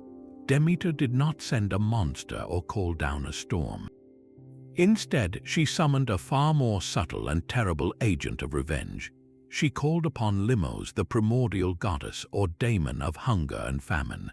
Appearing to the goddess in her gaunt, shriveled form, Limos was instructed to take possession of Erysichthon, to crawl inside his belly and make her eternal home there. The punishment was not a curse of starvation, which is the absence of food, but something far more monstrous, a curse of insatiable hunger, the presence of an endless, gnawing void that could never be filled. The transformation in Erysichthon began almost immediately. As the spirit of Limos entered him, he felt a pang of hunger so profound it eclipsed any sensation he had ever known. He returned to his palace and ordered a feast fit for 100 men, devouring everything placed before him. But instead of satisfaction, each bite only seemed to enlarge the hollow pit within him. He ate through the entire contents of his royal storerooms, consuming not just the meat and wine, but the grains and pickled vegetables, everything. His hunger grew in direct proportion to the food he consumed. Soon his personal fortune was exhausted. He sold his family's treasures, gold, jewels, fine furniture, all to buy more food. Yet the markets of the city could not keep pace with his bottomless appetite. As his physical state deteriorated, his mind began to fray. the once proud king was reduced to a shambling, desperate creature, his eyes hollow, his body skeletal yet perpetually driven by an internal fire. In his utter desperation, Erysichthon conceived his most despicable act. He still possessed one asset of value, his own daughter. She had been blessed by the sea god Poseidon with the ability to change her form at will. Erysichthon saw not a daughter, but a trick. He sold her into slavery, but before the transaction was complete, he instructed her to use her power to escape and return to him, so he could sell her again and again to different masters. The daughter, trapped by her filial duty and her father's madness, was forced to undergo this cycle of betrayal repeatedly, transforming into a mare, a bird, or a cow to flee her captors only to be recaptured and sold once more by the man who should have protected her. This final layer of the myth exposes the complete moral collapse wrought by the curse. Erysichthon's hunger had consumed not just his wealth, but his very humanity, his paternal bonds, and any last shred of honor. Ultimately, when there was nothing left to sell and no one left to exploit, the curse reached its logical, horrific conclusion. With no external source of sustenance remaining, the insatiable hunger, the embodied spirit of Limos, turned inward. Erysichthon began to devour his own body. In a grotesque parody of self-consumption, the earth terror started to tear at his own flesh, chewing on his limbs in a futile attempt to satisfy the void that now was him. The myth ends with his death, consumed by the very hunger he carried within, a living emblem of the truth that those who disrespect and plunder the sources of life will ultimately find themselves devoured by their own bottomless desires. The story of Erysichthon serves as an eternal, ecological warning. It teaches that an assault on the sacredness of nature is, in the end, an act of self-destruction, a hunger that can only end by turning the consumer into the final, gruesome meal. From the grotesque self-consumption of Erysichthon, we now step into a story that, while far less gruesome, carries its own perfectly tailored sting of justice, a myth that transforms a moment of casual cruelty into a permanent and rather humorous state of being. The tale of the Lycian peasants turned to frogs offers a fascinating contrast to the epic tragedies we have witnessed. Here, the punishment is not eternal torment or the fall of a city, but a swift, almost whimsical metamorphosis that serves as a direct commentary on one of the most fundamental laws of the ancient world, the sacred duty of hospitality. Imagine the scene. The goddess Latona, known to the Greeks as Leto, is in a state of profound exhaustion. She is the mother of the divine twins Apollo and Artemis, but her journey to motherhood was fraught with peril. Pursued by the serpent Python and the jealousy of Hera, she was forced to wander the earth, finding no place to rest and give birth. After her children were safely delivered, her travels continued, and on this particular day, she finds herself in the arid, sun-baked region of Lycia, parched with a thirst that only fresh water can quench. She comes upon a clear, inviting pond, a shimmering oasis in the landscape, but her approach is blocked not by a monster, but by something far more commonplace and, in its own way, just as obstructive. A group of local peasants gathering reeds from the marshy edges of the water. What happens next is a critical test of character, one that these peasants fail spectacularly. Latona, likely in a human disguise to test their hearts, approaches them not with demands but with a simple, humble request for a drink. Instead of showing compassion to a weary traveler, the peasants react with surly hostility and territorial arrogance. They shout at her to go away, claiming the water as their own. But their offense goes beyond mere refusal. To ensure she cannot drink, they wade into the pond itself, stamping their feet and stirring up the mud from the bottom until the clear, life-giving water is transformed into a thick, brown, undrinkable sludge. It is an act of pure, pointless malice, a deliberate spoiling of a shared resource simply to deny it to a stranger. They take joy in their power to cause inconvenience, little knowing they are mocking a goddess. The retribution that follows is immediate, and its poetic symmetry is exquisite. Latona, her patience at an end, drops her mortal guise and stands before them in her full divine majesty. She does not blast them with lightning or call down a plague. Her punishment is a transformation that perfectly mirrors their crime and their nature. They had acted with the selfish, croaking, mud-stirring behavior of frogs, so she condemns them to become exactly that. With a word or a gesture, their human forms warp and shrink. Their skin becomes slick and green, their mouths widen, and their voices are reduced to nothing but an incessant, grating croak. They are doomed to live out their days in the very muddy water they had created, forever swimming in the filth they prized so highly, their only communication a constant, meaningless noise that echoes their earlier rude shouts. This myth, while lighter in tone, reinforces a theme we have seen in stories like that of Tantalus and the Danaids, the paramount importance of xenia, the Greek custom of hospitality. In a world without inns or reliable infrastructure, the kindness shown to a stranger was a sacred duty enforced by Zeus himself, the protector of guests. To violate this trust was to invite divine wrath. The story of Latona and the Lycian peasants serves as a simple, unforgettable fable about this principle. It teaches that the gods could walk among mortals in disguise, and that every act of kindness or cruelty shown to a stranger was in effect an act performed for a deity.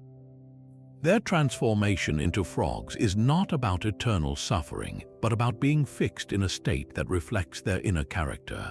They are not in torment, they are simply living out the logical conclusion of their own actions, a permanent reminder that lack of courtesy and compassion can reduce a person to a base, animalistic existence. It's a lesson that resonates through the ages, reminding us that how we treat the least among us, the strangers at our door, is the truest measure of our own humanity. But the gods of Olympus were not the only divine powers believed to wield fearsome judgment. As the medieval world absorbed the teachings of Christianity, a new tapestry of divine retribution was woven, drawing deeply from the foundational stories of the Old Testament. Among these, one myth in particular seared itself into the medieval imagination with its terrifying depiction of absolute, cataclysmic justice, the destruction of the twin cities of Sodom and Gomorrah. This narrative shifted the focus from the whims of a pantheon to the righteous anger of a single, all-powerful God, and its themes of collective punishment for moral decay became a cornerstone of medieval sermons, art, and law.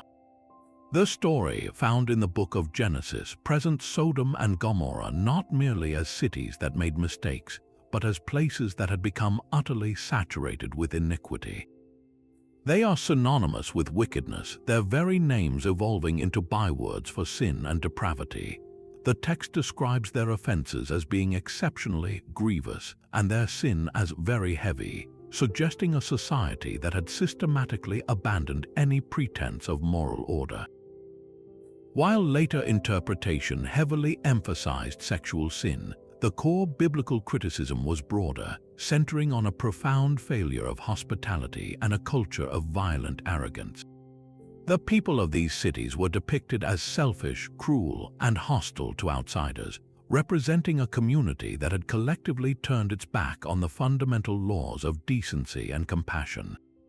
It is this pervasive societal corruption that prompts a divine investigation, with the Lord declaring, "Because the cry of Sodom and Gomorrah is great, and because their sin is very grievous, I will go down now and see whether they have done altogether according to the cry of it which is come unto me." This sets the stage for one of the most dramatic scenes in the Bible, which also serves as the ultimate test of the city's character. Two angels appearing as men arrive in Sodom and are welcomed by the righteous outsider, Lot, who insists they stay in his home.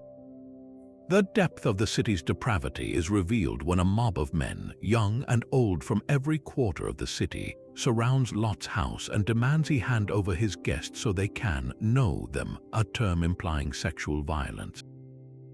Lot's shocking counter-offer to send out his own virgin daughters instead highlights the grotesque extremity of the situation.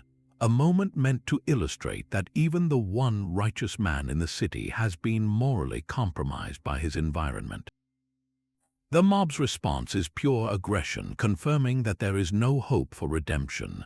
The collective guilt is now beyond dispute.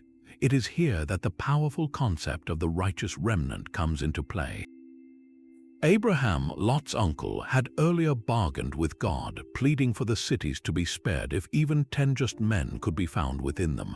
The tragic answer is that there are not 10. The only candidates for salvation are Lot and his immediate family.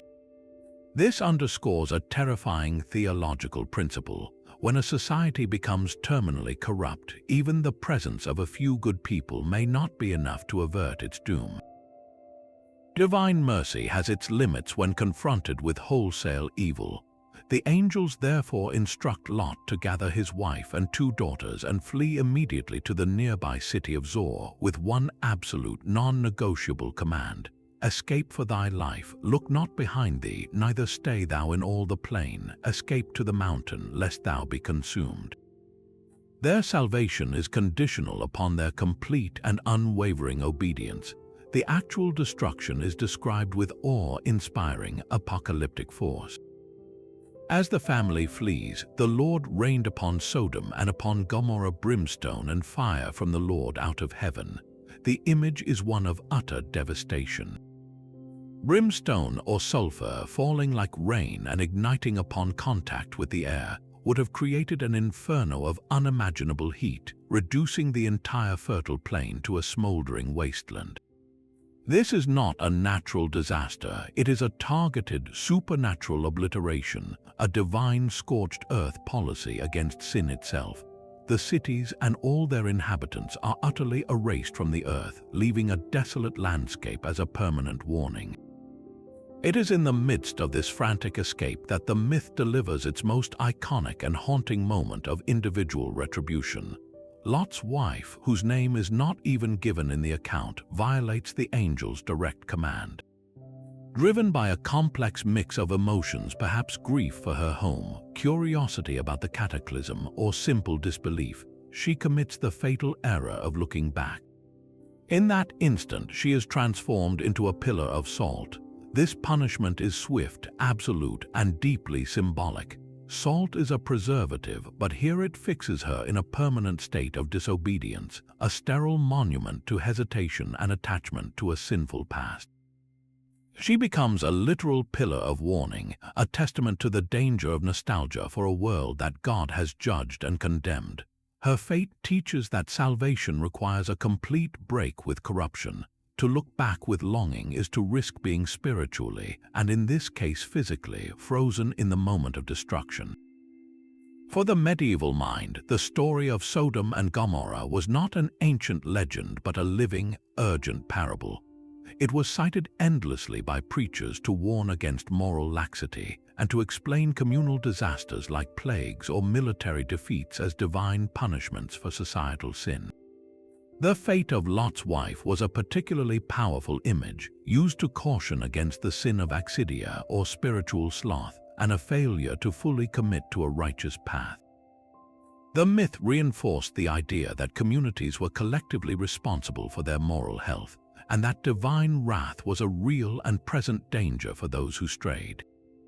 This biblical tale of fire from heaven provided a stark, monotheistic counterpart to the floods and monsters of pagan myth, proving that the fear of divine retribution was a universal thread woven through the very fabric of medieval thought, a constant reminder that the wages of collective sin were nothing less than total annihilation.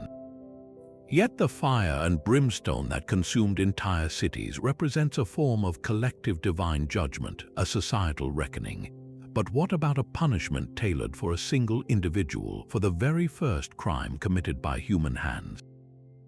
This brings us to a story of profound intimacy and psychological horror, a myth that establishes the template for blood guilt itself, the punishment of Cain. Found in the 4th chapter of Genesis, this narrative strips away the epic scale of floods and falling cities to focus on a simple, devastating act of jealousy between 2 brothers, and the chillingly personal sentence that follows. The setup is deceptively simple. Cain, the firstborn son of Adam and Eve, is a tiller of the ground, a farmer whose life is bound to the soil. His younger brother, Abel, is a keeper of sheep, a pastoralist who wanders with his flock. In an act that establishes the core of worship, both brothers make an offering to God. Cain brings forth the fruit of the ground, while Abel brings the firstborn of his flock and their fat. The text then delivers a crucial and famously ambiguous turning point. And the Lord had respect unto Abel and to his offering, but unto Cain and to his offering he had not respect. The reason for this divine preference is never explicitly stated, sparking centuries of theological debate. Was it because Abel offered a blood sacrifice, a life, while Cain offered only vegetation? Or was it the quality of the offering, Abel giving the prized firstborn, while Cain gave something more ordinary? Perhaps it was the state of their hearts. Later biblical commentary suggests Abel's offering was made with faith and a generous spirit, while Cain's was given with a grudging or prideful attitude. Whatever the cause, the result is a searing human emotion, jealousy. Cain's face, the text says, fell. He is not just disappointed, he is consumed by a resentment that God immediately recognizes. In one of the most dramatic dialogues in all of Scripture, God confronts Cain directly, not with condemnation but with a warning. He asks, "Why art thou wroth? And why is thy countenance fallen?" Then comes the profound question that places the burden of choice squarely on Cain's shoulders. If thou dost well, shalt thou not be accepted? And if thou dost not well, sin lieth at the door. This is a monumental moment. God is personifying sin as a predatory beast crouching and waiting to pounce. The choice to master this impulse, to overcome the jealousy, belongs entirely to Cain. It is a testament to free will, an opportunity to choose a different path. But Cain does not master it. He lures his brother Abel out into the field, and there, in the stark isolation of the open land, he rises up against him and kills him. This is not a crime of passion in a heated argument. It is a premeditated act of cold-blooded fratricide, the ultimate betrayal of family bonds. The first death in human history is a murder. God's response is again a question, one that echoes through the ages. Where is Abel thy brother? Cain's infamous reply is a lie wrapped in a defiant rhetorical question. I know not, am I my brother's keeper? This is more than just a denial. It is a rejection of the very idea of human responsibility. With these words, Cain attempts to sever the bond of kinship and dismiss any duty he has toward his fellow man. But God knows the truth. He reveals that the blood of Abel is crying out to him from the ground itself. The earth which Cain worked has now become a witness against him, polluted by the innocent blood it has absorbed. This establishes the powerful concept of blood guilt, the belief that murder creates a tangible stain or pollution on the land and the perpetrator, a stain that demands justice. The punishment God pronounces is not death, in a fascinating twist that would be too merciful, too simple an end. Instead, the curse is exquisitely tailored to Cain's identity and his crime. He is a farmer, a man of the soil. Therefore, God declares, "And now art thou cursed from the earth, which hath opened her mouth to receive thy brother's blood from thy hand. When thou tillest the ground, it shall not henceforth yield unto thee her strength. A fugitive and a vagabond shalt thou be in the earth." The very foundation of his livelihood is cursed. The earth, his partner and source of sustenance, will now become his adversary, resisting his efforts to farm it. He is condemned to be a restless wanderer, a fugitive, eternally rootless. This is a punishment of profound alienation. He is severed from his home, his profession, and most importantly, from the presence of God. His sentence is to live with the constant psychological weight of what he has done, forever exiled from the community of man and the peace of divine favor. It is at this moment that the full weight of his isolation dawns on Cain, and he expresses a fear that adds another layer of complexity to his punishment. He says to God, "My punishment is greater than I can bear. Behold, thou hast driven me out this day from the face of the earth, and from thy face shall I be hid, and I shall be a fugitive and a vagabond in the earth, and it shall come to pass that every one that findeth me shall slay me." He fears that his status as an outlaw will make him fair game for any vigilante. In response, God does a remarkable thing. He places a mark upon Cain, lest any finding him should kill him. This mark, the nature of which has been the subject of endless speculation, a symbol on his forehead, a tremble in his limbs, a distinctive appearance, is not a brand of shame but a divinely ordained protection. It ensures that Cain's punishment will be the long, lonely existence he deserves, not a quick death at the hands of another. His life is spared so that his suffering can be prolonged. He must walk the earth, a living ghost, bearing the knowledge of his crime for all his days, a permanent reminder that some punishments are not about physical pain, but the unending torment of being forever separated from everything that gives life meaning. Yet if the story of Cain established the price of individual transgression, our next narrative presents a punishment of an entirely different magnitude, one that strikes not at a single murderer, but at the collective aspirations of all humanity. After the great flood, the biblical account tells us, the descendants of Noah spoke a single, universal language. This shared tongue was more than just a tool for communication. It was a source of unimaginable power, a unifying force that allowed for cooperation on a scale we can scarcely imagine today. With this perfect understanding, humanity embarked on an ambitious project in the land of Shinar, a grand endeavor that would become the ultimate symbol of human pride, the building of a city with a tower that reached to the heavens. This was not merely a construction project, it was a declaration of independence from their creator, an attempt to seize a divine prerogative by sheer collective will. The motivation behind the Tower of Babel was layered with a profound and dangerous ambition. The people said to one another, "Go to, let us build us a city and a tower whose top may reach unto heaven, and let us make us a name, lest we be scattered abroad upon the face of the whole earth." In these words, we see two driving forces. The first is the desire for a legacy. Let us make us a name. This is the root of human pride, the craving for immortal fame built by human hands rather than granted by divine grace. The second is a fear of being scattered, a desire for self-sufficient unity in defiance of God's command to fill the earth. The tower, reaching impossibly high, was meant to be a permanent anchor, a monument to human achievement that would centralize power and keep everyone together. It represented a turning away from a relationship with God and towards a worship of their own collective capability. They were not seeking to praise the heavens but to conquer them. God's response to this project is one of the most significant moments in the Old Testament.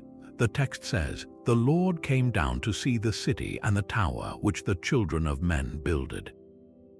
This phrasing is deeply intentional. The Almighty God, for whom the highest tower is but a speck, must come down to see it. The act is both condescending and ironic, highlighting the pathetic scale of human ambition from a divine perspective. Yet, what God sees is not the physical structure, but the dangerous potential of a unified humanity. He observes, "Behold, the people is one, and they have all one language, and this they begin to do, and now nothing will be restrained from them which they have imagined to do." This is the critical turning point. God does not punish them out of jealousy or fear of competition. His judgment is presented as a necessary preventative measure. A humanity united by a single purpose and unimpeded by misunderstanding would, in its sinful state, inevitably turn its power toward ever greater acts of arrogance and self-destruction. Their unity had become a threat to their own spiritual well-being and the order of creation. The retribution that follows is both brilliant and devastating in its simplicity. God declares, "Go to, let us go down, and there confound their language, that they may not understand one another's speech." The punishment is a direct counter to the crime. They had used their single language to build a monument to their own pride. Now, that very tool of unity would be shattered. In an instant, the construction site descended into chaos. A mason would ask for a brick, and the laborer would hear only nonsense. An architect's instructions became incomprehensible gibberish. The perfect cooperation that had allowed them to raise the tower so high vanished, replaced by a cacophony of confusion and frustration. The project ground to an immediate and permanent halt. The text concludes with God scattering the people abroad from thence upon the face of all the earth, forcing them to do the very thing they had sought to avoid. The city was called Babel, a name echoing the Hebrew word for confused, a permanent memorial to the day human ambition was checked by divine intervention. The myth of Babel offers a profound and paradoxical explanation for the human condition. On one hand, it presents the diversity of languages and cultures not as a natural development or a cause for celebration, but as a direct consequence of divine punishment. It is a story about the origins of misunderstanding, the birth of the barriers that divide nations and peoples. Every translation difficulty, every diplomatic impasse, every cultural clash can be traced back in this worldview to that moment at Babel. The punishment created a permanent check on human ambition, ensuring that no single, godless ideology could ever again unite all of humanity against the heavens. For a medieval audience, this was a powerful theodicy, a way to explain why the world was so fragmented and why grand, unified human projects so often failed. It taught a lesson in humility, warning that any endeavor that sought to elevate humanity to the level of the divine was doomed to end in confusion and dispersal. Yet the story's legacy is complex. While it explains division as a punishment, it also implicitly acknowledges the incredible power of human collaboration. God's own statement that nothing will be restrained from them is a startling testament to the potential of a united humanity. The myth therefore carries a dual message, a warning against hubris, but also a buried hope that our innate capacity for great achievement, if rightly directed, could one day be unlocked again. This tension makes the Tower of Babel one of the most enduring and thought-provoking myths of divine retribution, a story that continues to resonate whenever humanity reaches once more for the stars. But the divine judgment that scattered the languages at Babel was a grand, impersonal act aimed at all humanity. Our next story brings the focus back to a single, flawed individual, a king whose very name has become synonymous with both a dream and a nightmare. The fate of King Midas of Phrygia presents us with a fascinating two-part tragedy, a double dose of retribution that reveals how the gods could first grant a man's deepest desire, only to show him exactly why he should never have wished for it in the first place. His is a tale that moves from the anguish of uncontrolled greed to the humiliation of profound foolishness, a life lesson delivered in two distinct but equally powerful acts. The first chapter of Midas's downfall begins with an unexpected act of kindness. The old satyr Silenus, a companion of the god Dionysus, had drunkenly wandered away from his master's retinue and was found sleeping in the king's magnificent rose gardens. Instead of casting the unruly creature out, Midas recognized him and, understanding his connection to the god of wine and ecstasy, treated him with great hospitality for 10 days, feasting and entertaining him before safely returning him to Dionysus. The god, overjoyed at the return of his beloved tutor, was so grateful that he offered Midas any reward he desired. This was the critical test, a moment where a king's true character would be revealed by the nature of his deepest wish. Faced with this limitless opportunity, Midas's imagination failed him spectacularly. He did not ask for wisdom for the long life of his people or for the prosperity of his kingdom. Instead, his mind fixated on the most immediate and tangible form of power he could conceive. He asked that everything he touched be turned to gold. Dionysus, perhaps with a heavy heart, granted the wish, warning Midas that it might not be the blessing he imagined. The king's initial euphoria was undeniable. He rushed from the god's presence, gleefully testing his new power. he touched a twig, it became a solid gold rod. He picked up a stone, it shimmered into a heavy, precious nugget. He brushed against an ear of corn, it hardened into a golden statue of itself. He raced back to his palace, turning everything he could lay his hands on into immense wealth, believing he had become the most fortunate man alive. The horror of his wish revealed itself with the simple, human need for sustenance. Exhilarated but weary from his efforts, Midas called for a great feast to celebrate. He sat at his table, laden with delicacies, and reached for a piece of bread. The moment his fingers made contact, the soft loaf transformed into a cold, metallic lump that clattered against his golden plate. He tried to take a sip of wine to wash down his shock, but the liquid turned to molten gold the instant it touched his lips, solidifying in his mouth and threatening to choke him. The reality of his curse crashed down upon him. His incredible gift was in fact a sentence of starvation and dehydration. The very source of his imagined power had made the fundamental acts of life impossible. The king who could turn the world to gold could not eat or drink. He was the richest man on earth, and he was doomed to die surrounded by a fortune he could no longer enjoy, a prisoner in a gilded cage of his own making. In his desperation, Midas begged Dionysus to take back the fatal gift. The merciful god, seeing the king's genuine remorse, instructed him to wash away his power in the source of the river Pactolus. Midas journeyed to the river and immersed himself, and as the waters flowed over him, the golden touch flowed out of him and into the river sands, which legend says were rich with gold dust for centuries after. He returned to his kingdom a humbler man, or so it seemed. He had learned a harsh lesson about the emptiness of material greed, but his fundamental flaw, a certain lack of discernment, a failure to appreciate true value, remained, waiting for its moment to be exposed once more. This brings us to the second, and in some ways more poignant, chapter of his punishment. Some time later, a musical contest was arranged on Mount Tmolus between the rustic god Pan, with his simple, earthy pipes made of reeds, and the sublime Apollo, god of music, with his sophisticated golden lyre.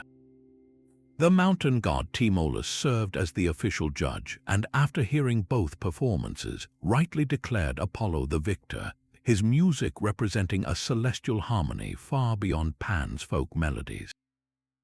All who were present agreed with the judgment except for one person, King Midas. Foolishly, and perhaps revealing his own unsophisticated tastes, Midas publicly declared that he thought Pan's music was superior.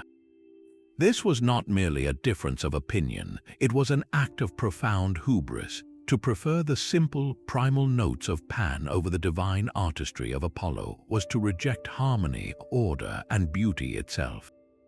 It was a failure of judgment on a cosmic scale. Apollo, insulted by the king's crass appraisal, did not strike him dead. Instead, he delivered a punishment of exquisite humiliation. He said, "Your ears are clearly as dull as an ass's, so they shall become like one." With those words, Midas's human ears elongated, grew coarse gray hair, and twitched into the long, pointed ears of a donkey. This second punishment cut deeper than the first. The golden touch had been a private torment, a lesson about greed between himself and a relatively merciful Dionysus. The ass's ears were a public, permanent mark of shame. Midas was utterly horrified. He immediately devised a way to hide his disgrace, commissioning a large, purple Phrygian cap that he wore pulled down low over his head at all times. He managed to keep his secret from his subjects for a time, but there was one person who could not be fooled, his royal barber. The man was sworn to secrecy on pain of death, but the burden of knowing the king's humiliating truth became an unbearable weight.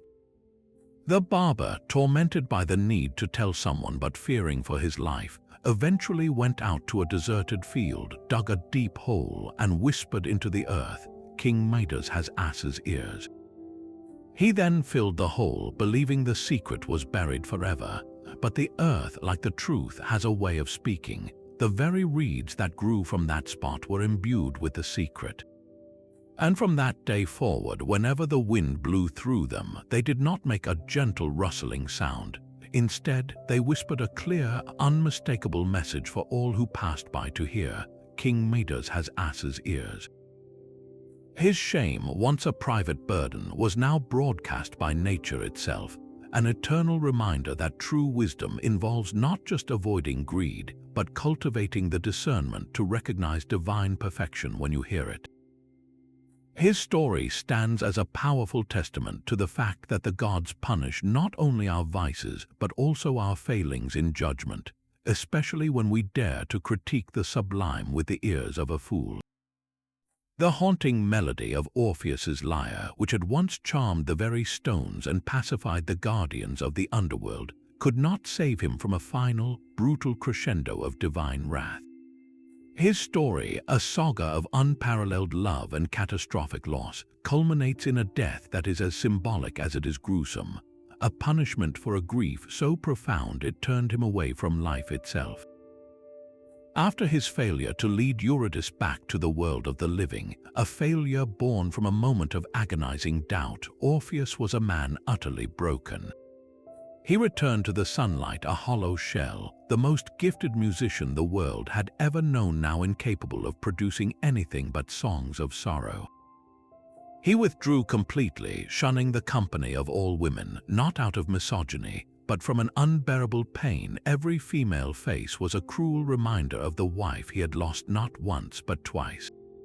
He retreated to the wild, solitary spaces of Thrace, where his music now served only to tame beasts and bend trees, a beautiful but sterile art that celebrated nothing but his own isolation.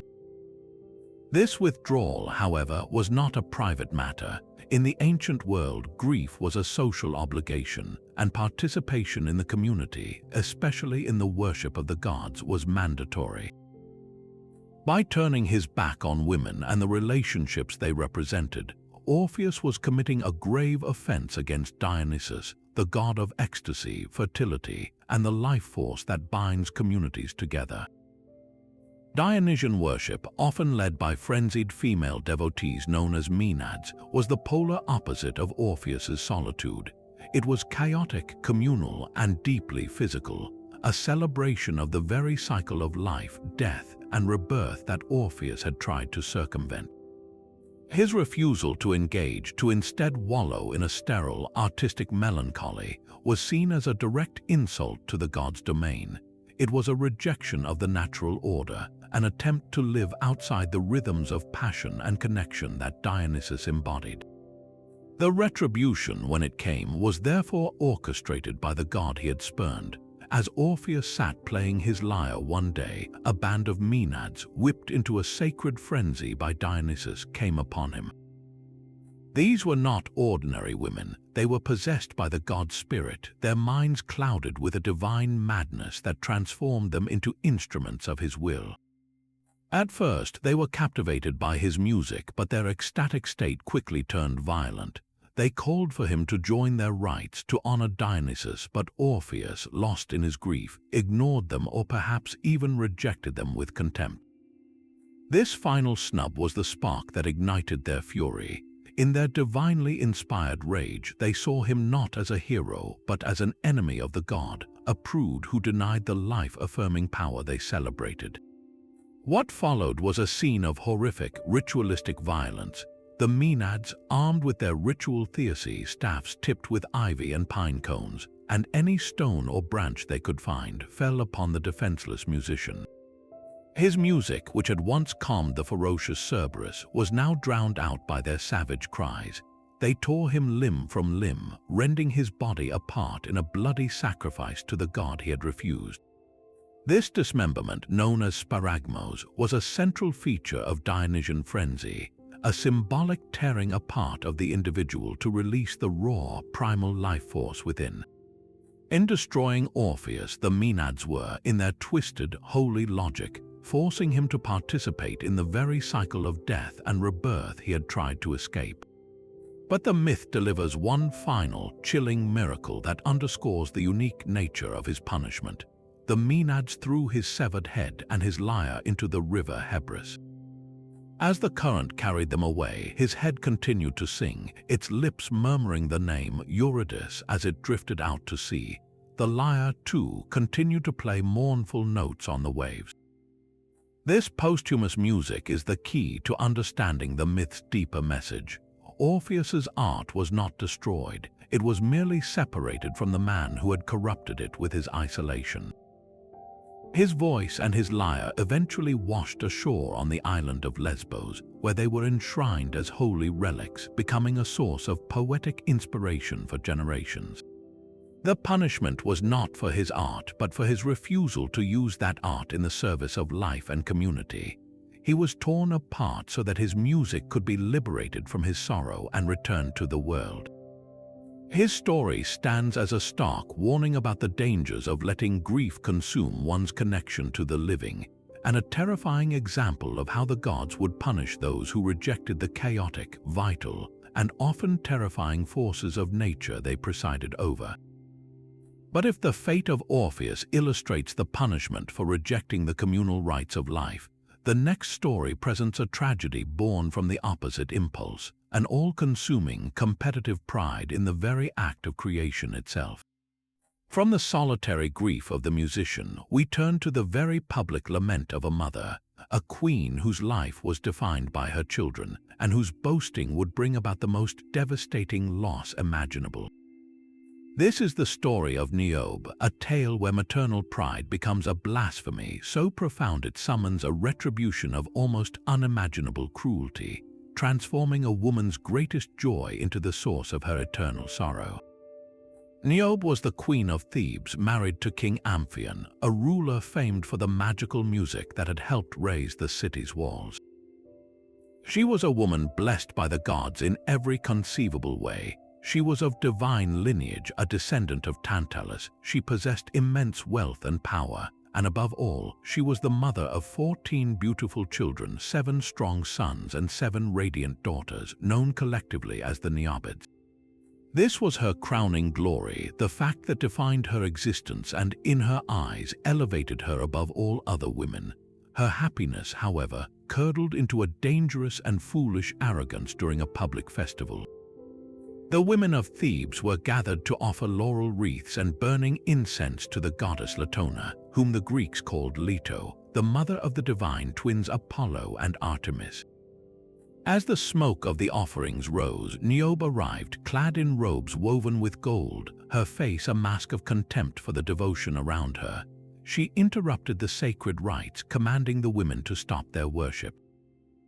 Why, she demanded, should they honor this obscure goddess Latona, a figure she dismissed as almost forgotten? She pointed to her own glorious children, a full 14 compared to Latona's mere 2. My abundance is a far greater claim to honor than hers, she declared. I am the one truly worthy of your prayers and offerings. This was not just a moment of vanity, it was a direct public insult to a powerful Olympian. By claiming superiority based on the number of her children, Niobe was fundamentally misunderstanding the nature of the divine.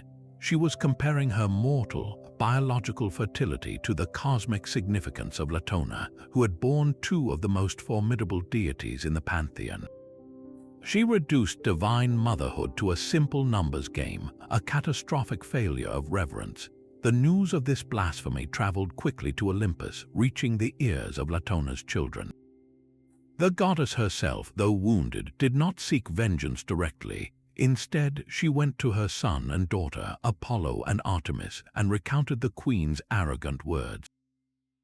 Her appeal was not a command, but a poignant reminder of the insult to their mother's honor. Your mother is being scorned, she told them. Niobe claims her 14 children make her my superior. For Apollo, the god of reason and light, and Artemis, the virgin huntress, this was an unforgivable offense. The duty to defend their mother's honor was absolute. They descended from Olympus to Thebes, their faces set with a grim purpose, their silver bows gleaming in the sun.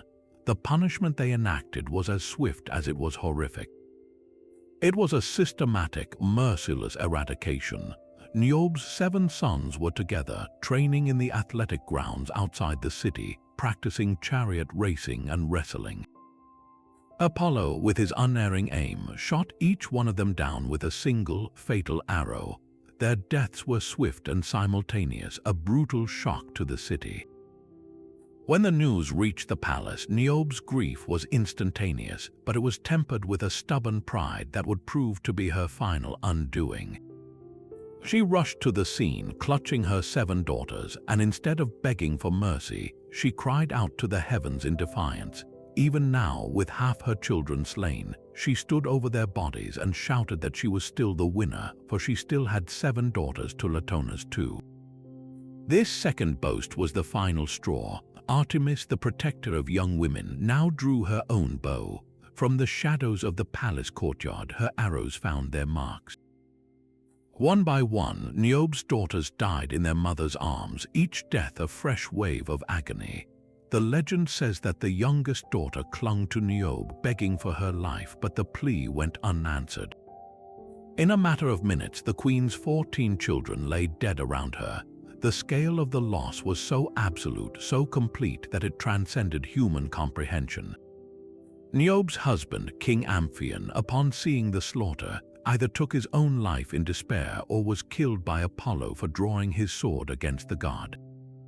Left utterly alone, Niobe's grief was so vast it could no longer be contained within her mortal frame.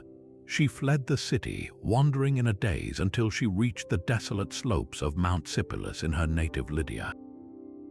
There she prayed to Zeus for an end to her suffering, not through death but through a release from feeling.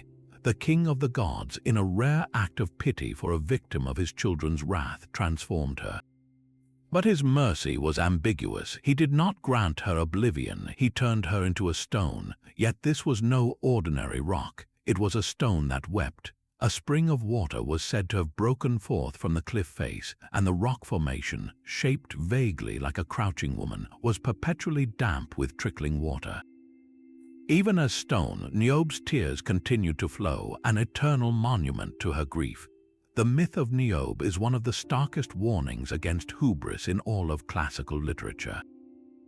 Her punishment seems disproportionate to modern sensibilities, the annihilation of 14 innocent lives for a moment of arrogant speech.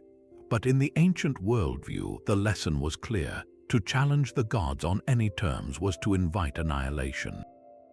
Niobe's sin was not just pride, but a specific kind of competitive pride that sought to measure mortal achievement against divine stature. Her children were not individuals to her in that fatal moment. They were trophies, a collection of accomplishments she could tally against a goddess. The gods, in destroying them, were not just punishing her, they were demonstrating the absolute fragility of mortal happiness when pitted against immortal power. Her eternal petrification serves as a chilling reminder that some griefs are so immense they can only be expressed by the weeping of stone itself, a sorrow that outlasts kingdoms and civilizations. Yet the weeping stone of Niobe, a monument to pride that brought ruin upon an entire family, presents a punishment inflicted from without. Our next story reveals a tragedy that is almost entirely self-inflicted, a catastrophe born not from boasting to the gods, but from a desperate need to prove a divine lineage to oneself. The myth of Phaethon shifts our focus from the earth to the heavens, to the very source of life and light, and explores what happens when a mortal's desire for validation leads him to reach for a power so immense it can only end in absolute conflagration. Phaethon's story begins with a deep, personal insecurity. He was the son of Clymene, a mortal ocean nymph, but his father was the magnificent Titan Helios, the god who drove the chariot of the sun across the sky each day. Growing up, Phaethon was constantly taunted by his peers, who refused to believe his claims of divine parentage. They mocked him, calling him a liar, a bastard child with delusions of grandeur.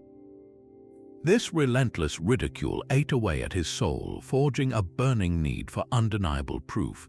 So, driven by this raw, adolescent need for validation, he undertook a perilous journey to the Far East, to the radiant palace of his alleged father. The palace was a wonder of gold and precious gems, its columns shimmering with light, but Phaethon, blinded by his mission, barely noticed the splendor. He approached the dazzling figure of Helios and made his plea not as a loving son, but as a plaintiff demanding evidence. The sun god, moved by the boy's earnestness and perhaps feeling a pang of paternal guilt for his absence, welcomed him warmly. In a moment of ill-considered generosity, Helios swore a sacred oath by the river Styx, the most unbreakable vow a god can make, that he would grant Phaethon any single wish to prove his paternity. The god expected a request for a magnificent gift or perhaps a minor display of power. He was utterly unprepared for the words that came next. Phaethon, his eyes blazing with a mixture of fear and triumph, did not ask for a token. He asked for the ultimate privilege to drive the sun chariot across the sky for just one day. This was the equivalent of a modern teenager asking to pilot a nuclear reactor. It was a wish born of profound ignorance, a complete failure to understand the cosmic responsibility involved. A wave of horror washed over Helios. He immediately tried to dissuade his son, his words tumbling out in a desperate warning. He described the chariot itself, not a simple cart, but a vast fiery vessel forged by the god Hephaestus, its axle glowing white-hot.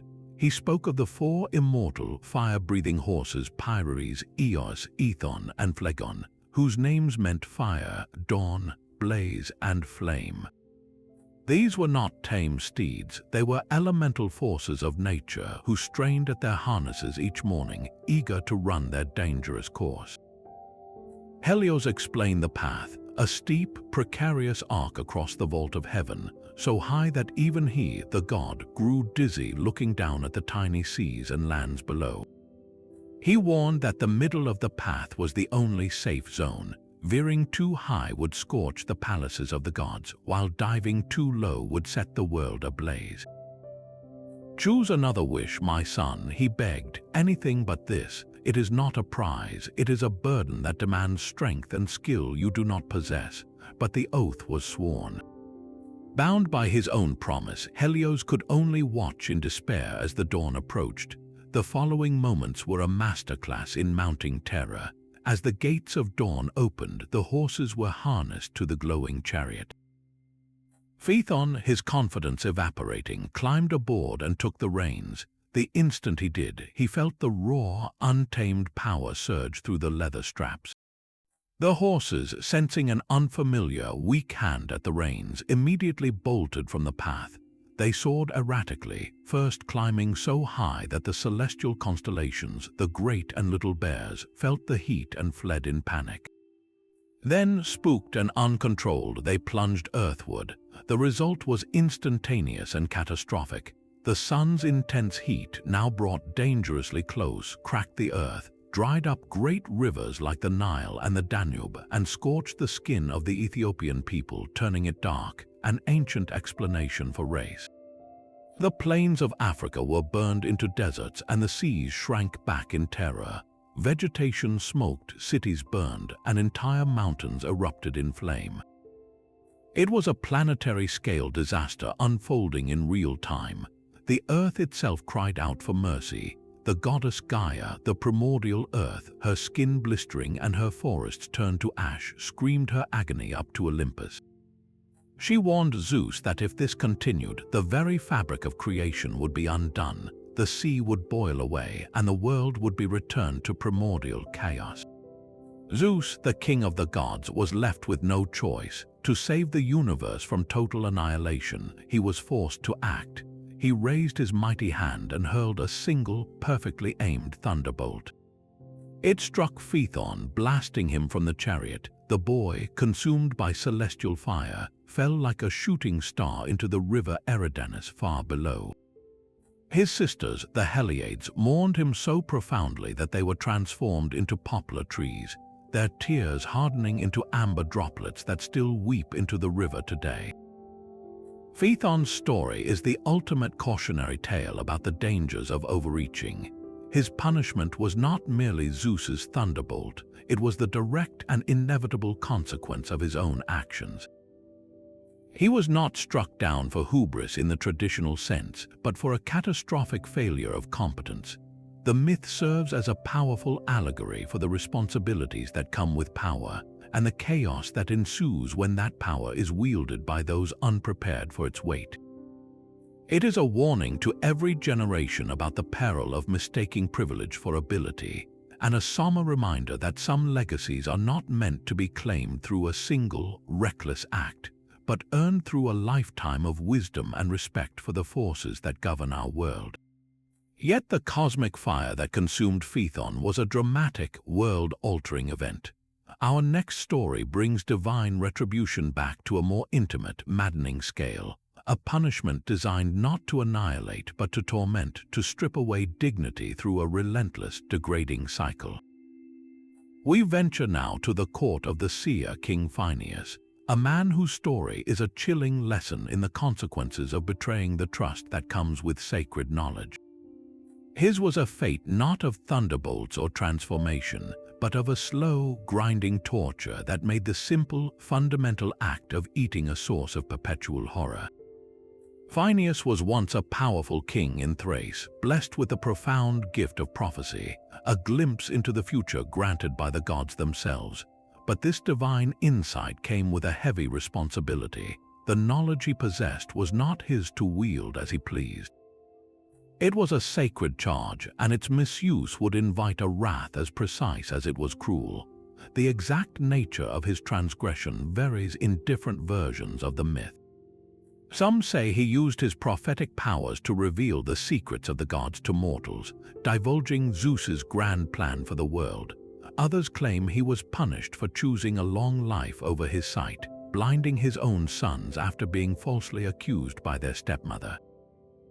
But the most resonant version tells that he betrayed his duty for a more human reason. He was bribed. He accepted payment to use his gift to steer mortals away from their fated paths, revealing favorable futures for those who paid him and hiding grim truths from others. In essence, he corrupted divine truth for personal gain, turning a sacred oracle into a fraudulent business. For this betrayal of cosmic trust, Zeus did not strike Phineus blind or lame. Instead, he devised a punishment that attacked the king at the very core of his earthly existence. He sent the Harpies. These were not mere birds, but monstrous creatures with the faces of haggard women and the bodies of vicious birds of prey, their wings filth-encrusted, their claws sharp and grimy. Their name literally means the Snatchers, and they were the personification of storm winds and sudden, spoiling plagues. They were set upon Phineus as his personal, perpetual tormentors. Whenever a meal was prepared and set before the king, the Harpies would descend from the sky with a terrifying shriek and a foul stench. They would swoop down onto his table, snatching the best pieces of food with their claws, devouring what they could, and then defiling whatever remained with their own revolting droppings. What was left was a putrid, inedible mess, exuding a smell so powerful it drove everyone from the hall. Imagine the psychological torment of this existence. Phineus, a king, was reduced to a state of constant hunger and humiliation. His palace, a place of feasting and power, became a charnel house. The anticipation of a meal, a basic human comfort, was replaced by the dread of the inevitable attack. The sound of wings, once perhaps a sign of noble falconry, now signaled the arrival of his tormentors. He was a prisoner in his own court, surrounded by plenty but perpetually starving, a living emblem of the truth that those who corrupt divine gifts will find their worldly pleasures turned to ash and filth. The punishment was brilliantly symbolic. He had defiled the pure stream of prophecy, so his own sustenance was systematically defiled. This agonizing cycle continued for years until the arrival of the Argonauts, the band of heroes led by Jason in quest of the Golden Fleece. Their ship, the Argo, landed in Thrace seeking shelter and supplies. They found a kingdom in despair and a king who was little more than a living skeleton, weeping in his foul-smelling hall. Phineus, still possessing his gift of foresight, knew they were his only hope. He promised the heroes that in exchange for their help, he would use his prophetic knowledge to guide them safely through the most dangerous leg of their journey, the treacherous clashing rocks, the Symplegades, which crushed any ship that attempted to pass. The winged sons of the north wind, Zetes and Calais, who were among the Argonauts, took on the challenge. As the next meal was served and the Harpies descended, the two brothers took flight, pursuing the vile creatures with their swords drawn. In a thrilling chase across the sea, they drove the Harpies away, with some versions saying they killed them and others that they were sworn to never torment Phineus again. The king was finally free, and he kept his word, providing the crucial advice that allowed the Argonauts to survive their voyage. The myth of Phineus and the Harpies offers a distinct perspective on divine retribution.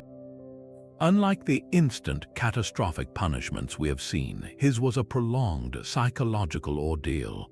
It was a punishment of attrition, designed to break the spirit through endless repetition.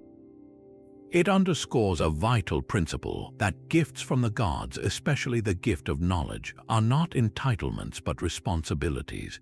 To abuse them for personal gain is to invite a retribution that perverts the very blessings of life itself, leaving the sinner in a state of perpetual want, forever smelling the corruption that their own actions have brought into the world. But the myth of Phineus, with its winged tormentors and defiled feasts, presents a punishment confined to a single hall in Thrace. Our next story, born not on the slopes of Olympus but on the cobblestone streets of medieval Europe, describes a punishment of an entirely different order, a curse of endless motion, a damnation not to a place of torment but to an eternity of rootless wandering.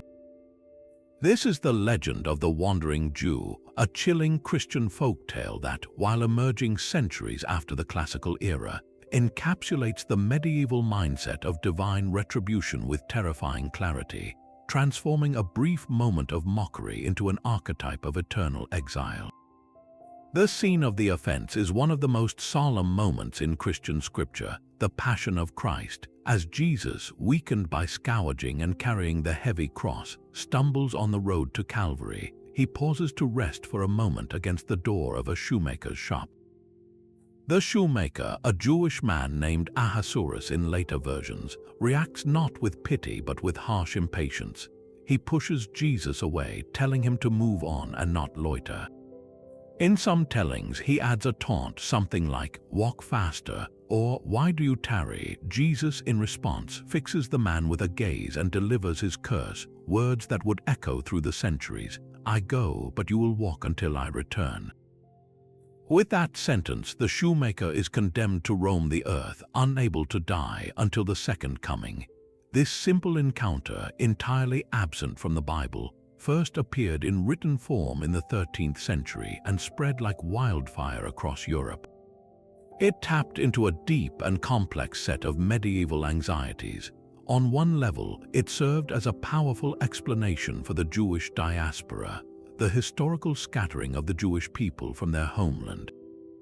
For a Christian society that saw itself as the new Israel, the continued existence of Judaism was a theological puzzle. The legend of the Wandering Jew provided a convenient and damning answer.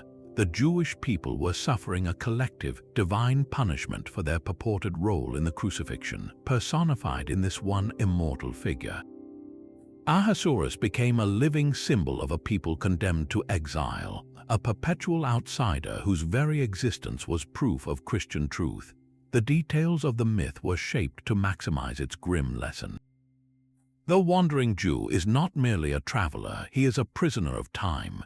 He ages to a certain point, perhaps 100 years, and then reverts to the age he was at the moment of the curse, only to begin the cycle of aging again. He is a witness to all of history, forced to observe the rise and fall of empires, the triumphs and tragedies of Christendom, all while remaining an alien to every community he passes through. He is often depicted as a learned man, fluent in every language, yet he can never settle, never form lasting bonds, never find rest. Every doorstep from which he is turned away is a reenactment of his original sin. His punishment is, in essence, a perfect inversion of the Christian promise of eternal life. Instead of heavenly rest, he is granted earthly immortality. Instead of a resurrection into glory, he is trapped in an endless cycle of decay and renewal, a living embodiment of a world without salvation. Tragically, and most consequentially, this compelling narrative was weaponized into a vicious tool of anti-Semitism. The figure of the wandering Jew was used to justify persecution, painting Jewish people as Christ killers eternally deserving of suffering. The myth fed into stereotypes of Jews as rootless, untrustworthy strangers, their presence in European societies seen not as a result of historical circumstance but as a divine sentence. This was a divine retribution myth wielded by the powerful against the marginalized, a story that sanctioned prejudice and violence for generations. It represents a dark chapter in which a theological concept was twisted to serve an agenda of hatred, showing how myths of punishment can be used to legitimize real-world oppression. Yet, despite its toxic origins, the archetype of the wandering Jew has proven strangely resilient and has been reinterpreted over time. By the Romantic era, writers and artists began to see the figure not as a villain, but as a tragic, even sympathetic character. He became a symbol of the restless human spirit, the eternal seeker of truth, or the lonely intellectual condemned to observe human folly without being able to intervene. In this light, his curse is one of unbearable consciousness, a profound loneliness that resonates with the modern condition of alienation. This transformation highlights the power of myth to evolve, to be stripped of its original hateful context and repurposed to explore universal themes of guilt, time, and the search for meaning in an unforgiving world. The wandering Jew, born from a medieval desire to explain and condemn, ultimately became a mirror for our own anxieties about identity, belonging, and the heavy weight of history itself. But if the curse of the wandering Jew condemned a man to an eternity of restless movement across the solid ground of the earth, our next myth casts a similar sentence upon the ever-shifting, trackless expanse of the sea. From the lonely roads of medieval Europe, we set sail into the howling winds of the Cape of Good Hope, to encounter one of the most enduring and chilling legends of the age of exploration, the ghostly apparition of the Flying Dutchman. This is a story that feels as ancient as the ocean itself, a post-classical tale drenched in a distinctly medieval sense of dread, where divine retribution is not delivered by Olympian gods or the Christian deity directly, but by the unforgiving forces of nature acting as agents of a higher power. It is the epic of a sea captain whose blasphemous defiance of the storm earns him a punishment of pure, unending isolation, forever trapped between the world of the living and the realm of the dead.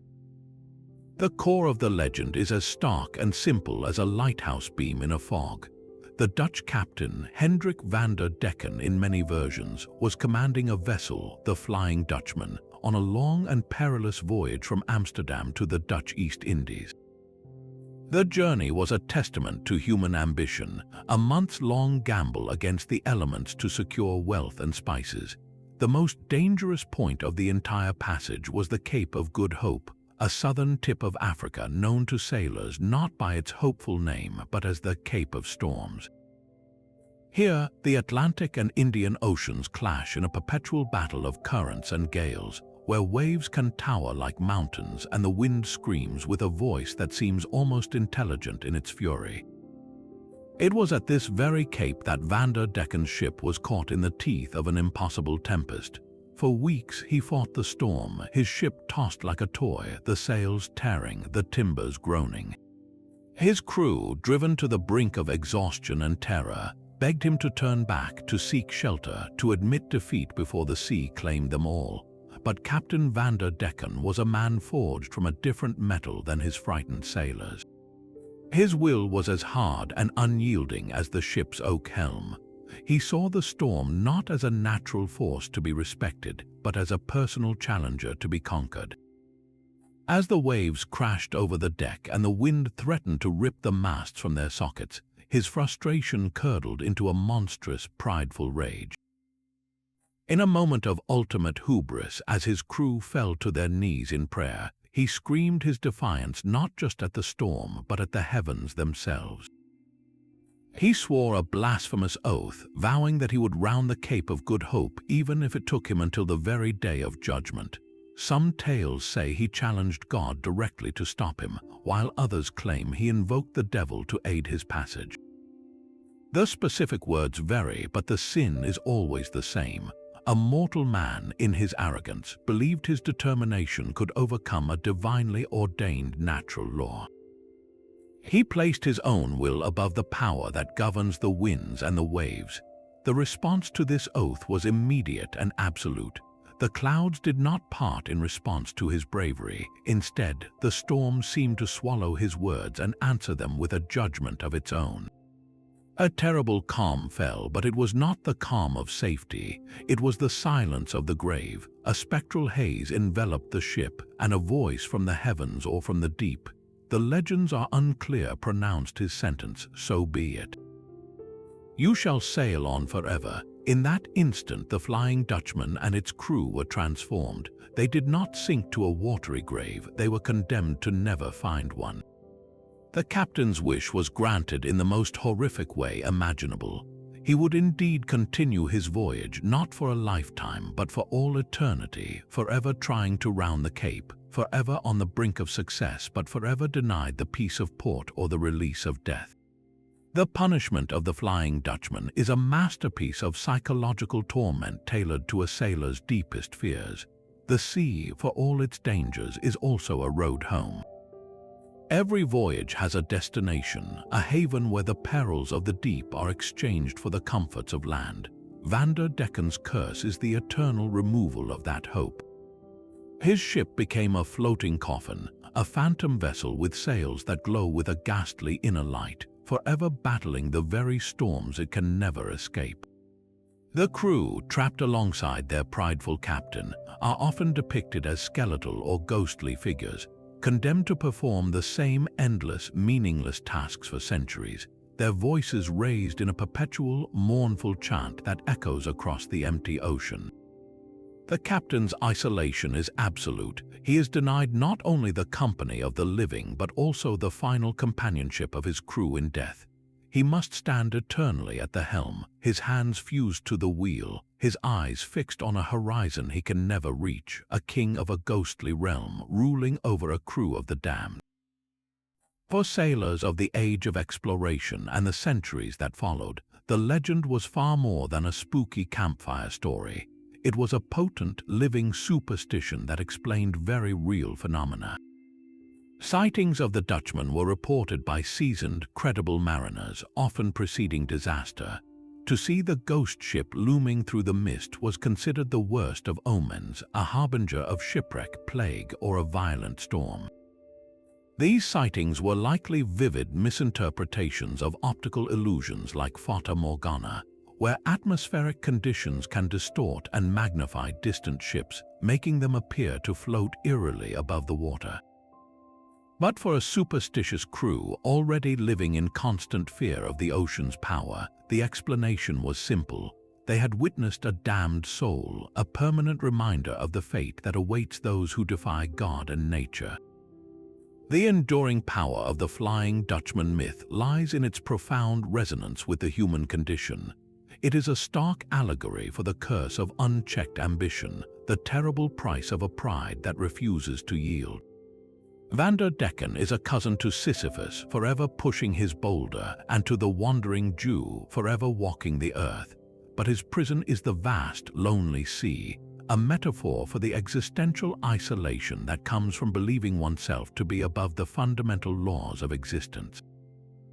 The legend teaches a somber lesson to every generation that sets out to conquer the impossible, that there is a fine line between heroic perseverance and suicidal arrogance, and that the greatest storms we face are often those we summon with our own defiant words.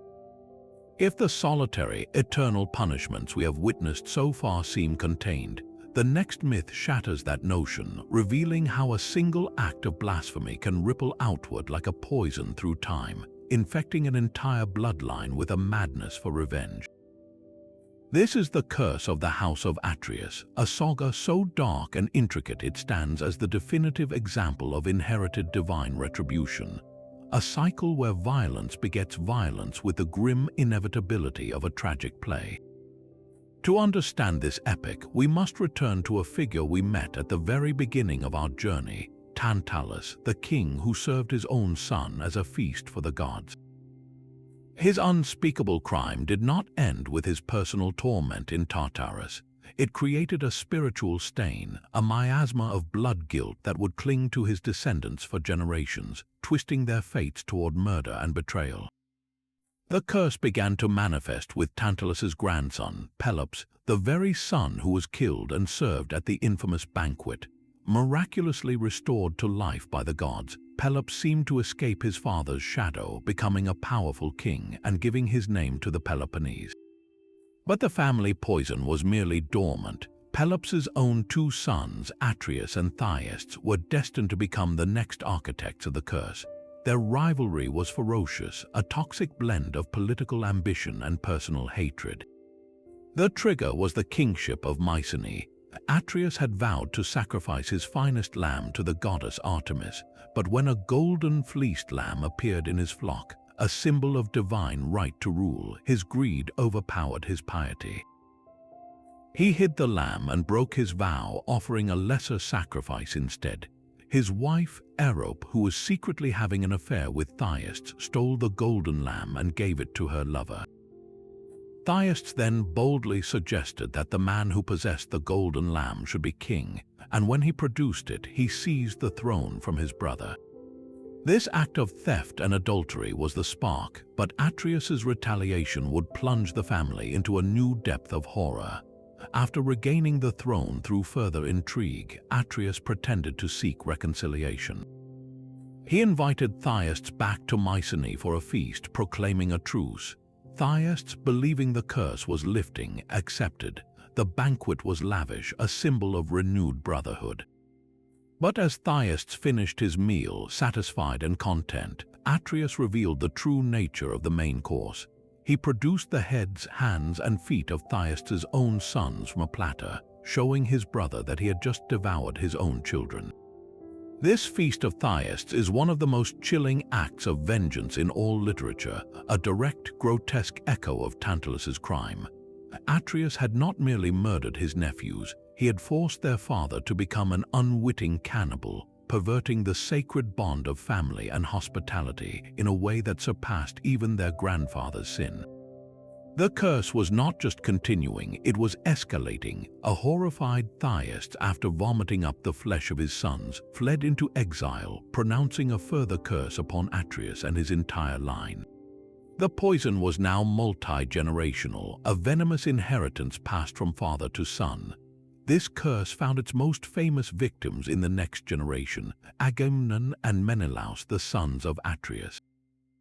When Menelaus's wife, Helen, was abducted by Paris, triggering the Trojan War, the Greek fleet assembled at Aulis, but the winds refused to blow, stranding the 1,000 ships. The seer cultures revealed that Agamemnon, as the leader of the expedition, had offended the goddess Artemis, and the only way to appease her and secure favorable winds was to sacrifice his own daughter, Iphigenia. Trapped between his duty to the army and his love for his child, Agamemnon made a horrific choice. He lured Iphigenia to Aulis under the pretext of marrying the hero Achilles, and then he slit her throat on the altar. The winds blew, the fleet sailed, and Troy fell, but Agamemnon had committed a crime that would follow him home. He had sacrificed his own daughter for military glory and political convenience, an act that his wife, Clytemnestra, would never forgive. For 10 years, while Agamemnon fought at Troy, Clytemnestra nurtured her rage in Mycenae. She took a lover, Aegisthus, who was none other than the sole surviving son of Thyestes, born after the cannibalistic feast to avenge his father. In Clytemnestra's heart, the murder of Iphigenia was not an isolated tragedy. It was the latest installment in the bloody saga of the House of Atreus. When Agamemnon returned victorious, bringing with him his Trojan concubine, the prophetess Cassandra, Clytemnestra laid her trap. She welcomed him with false praise and laid out crimson tapestries for him to walk upon, an act of sacrilegious hubris. Once he was vulnerable in his bath, she entangled him in a net-like robe and with an axe or a sword struck him down. Moments later, she also killed Cassandra, eliminating the witness. Clytemnestra justified her act as vengeance for Iphigenia, but she was also unwittingly acting as an agent of the ancient curse, continuing the cycle of bloodshed. The final, terrible turn of the screw now fell to the next generation, Orsts, the son of Agamemnon and Clytemnestra. Exiled as a boy, he was commanded by the god Apollo to avenge his father's murder. This placed him in an impossible, soul-destroying dilemma. The oldest and most sacred law in Greek society was the duty to avenge a slain parent, but to fulfill this duty, Orsts would have to murder his own mother. Caught between two irreconcilable divine commands, he chose to obey Apollo. He returned to Mycenae in disguise and, with the help of his sister Electra, slew both his mother and her lover Aegisthus. The moment he killed Clytemnestra, the curse manifested one last time in the form of the Furies, ancient goddesses of vengeance who torment those who shed the blood of a kin. They were hideous, snake-haired creatures who hounded Orsts, driving him mad with guilt and remorse, a living embodiment of the psychological torment of his act. Orsts's flight from the Furies forms the climax of the curse's narrative. He wandered the earth, purified by various rites but never free, until he finally stood trial before the gods on the Areopagus in Athens. In this legendary trial, Apollo defended him while the Furies prosecuted. The jury was tied, but the goddess Athena cast the deciding vote, acquitting Orsts. She established a new, rational system of justice to replace the endless cycle of blood feud. To appease the Furies, she offered them an honored place in Athens as the Eumenides, or kindly ones. This resolution is profoundly significant. The curse of the house of Atreus, which began with Tantalus's primal sin against the gods, finally ends not with more murder, but with a trial, a vote, and an integration of the old chaotic forces into a new civic order. It suggests that while the sins of the fathers may indeed be visited upon the sons, there is a path to breaking the cycle through reason, law, and divine mercy. The myth stands as a powerful exploration of the idea of inherited trauma and the devastating cost of revenge, showing that true retribution is not a single act, but a chain reaction that can only be stopped by a conscious, collective effort to choose justice over vengeance. The agonizing cycle of violence within the house of Atreus seemed destined to continue forever, a self-perpetuating engine of bloodshed. With the murder of his mother, Clytemnestra, Orsts had fulfilled the most sacred duty of Greek society, avenging his father. Yet, in doing so, he had committed the most heinous crime imaginable, matricide. He stood drenched in the blood of the very woman who gave him life, and the consequences were immediate and horrifying. From the shadows of the palace, ancient primordial forces stirred. The Furies, known in Greek as the Erinyes, awoke to their purpose. These were not Olympian goddesses of grace and beauty. They were older, darker deities born from the blood of the castrated sky god Uranus. They were the incarnations of vengeance for spilled kindred blood, and their appearance was the stuff of nightmares. They were often depicted as haggard, winged women with serpentine hair, their eyes dripping a foul liquid, carrying torches and whips. Their very presence brought madness, and they now fixed their terrifying gaze on Orsts. They did not kill him outright. Their punishment was far more insidious. They became his constant, shrieking companions, hounding him across the face of the earth, tormenting him with visions of his crime, and poisoning his mind with an unshakable guilt that gnawed at his sanity. He became a fugitive not from men, but from the very laws of the cosmos. Orsts's desperate flight became a pilgrimage for purification. He wandered from temple to temple, seeking absolution from the gods, but the stain of his mother's blood was too profound for any ordinary rite to cleanse. The Furies were relentless. His only hope lay in the command of the god who had ordered the act in the first place, Apollo. The god of prophecy, who had initially instructed Orsts to avenge Agamemnon, now offered a path forward. He directed the tormented young man to Athens to seek the judgment of the city's patron goddess, Athena. This was an unprecedented move. For generations, the law governing such crimes was the law of the blood feud, an eye for an eye, a cycle with no end. Apollo was proposing something radical, a trial. And so, on the rocky hill of the Areopagus in Athens, the stage was set for a proceeding that would change the course of Western justice. The courtroom was nothing less than the cosmos itself. Presiding over the trial was the wise Athena. The prosecution was led by the chilling chorus of the Furies, who laid out their case with primal, undeniable logic. A son had killed his mother, a sacred bond had been violated, and the ancient law demanded his blood in return. They argued for the sanctity of the mother-child relationship, a bond they considered deeper and more fundamental than that of husband and wife. To them, Ors's act was a pollution that threatened the very order of the world, and only his destruction could restore the balance. In his defense, Orst did not deny the deed. His defense rested entirely on the command of Apollo, who stood by his side as his divine advocate. Apollo's argument was clever and sought to redefine the very nature of kinship. He contended that the murder of a husband by a wife was, in fact, a more serious crime than the murder of a mother by a son. He even ventured into startling biological territory, arguing that a mother was not the true parent of a child, but merely a nurse for the seed planted by the father. This was a bold attempt to shift the focus from the primal bonds of blood celebrated by the Furies to the patriarchal, civic order championed by the new Olympian gods. The core of his defense was that Orst had acted to uphold the authority of a husband and a king, an authority sanctioned by Zeus himself.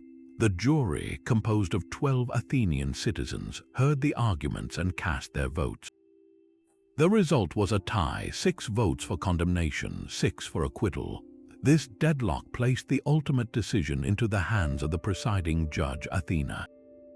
The goddess, born fully grown from the head of Zeus without a mother, acknowledged the wisdom and power of the Furies but cast her vote for Orst's acquittal. She declared that she was always for the male, siding with the paternal logic of Apollo. Orst was free, and the curse of the house of Atreus, after generations of unimaginable horror, was finally broken. But Athena's genius was not just in the acquittal, it was in what she did next. The Furies, robbed of their prey, were enraged, threatening to blight the soil of Athens in their wrath. Instead of dismissing them, Athena performed an act of profound diplomacy. She offered the ancient goddesses a new home, a new purpose, and a new name.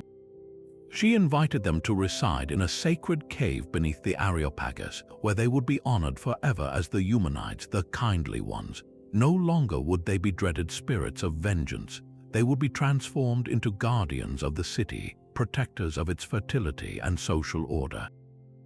Their terrible power would be channeled not for perpetuating blood feuds, but for upholding the new laws of the city-state. They would become the sacred force that punished transgressors within the new legal framework, ensuring that justice, not personal vengeance, would prevail.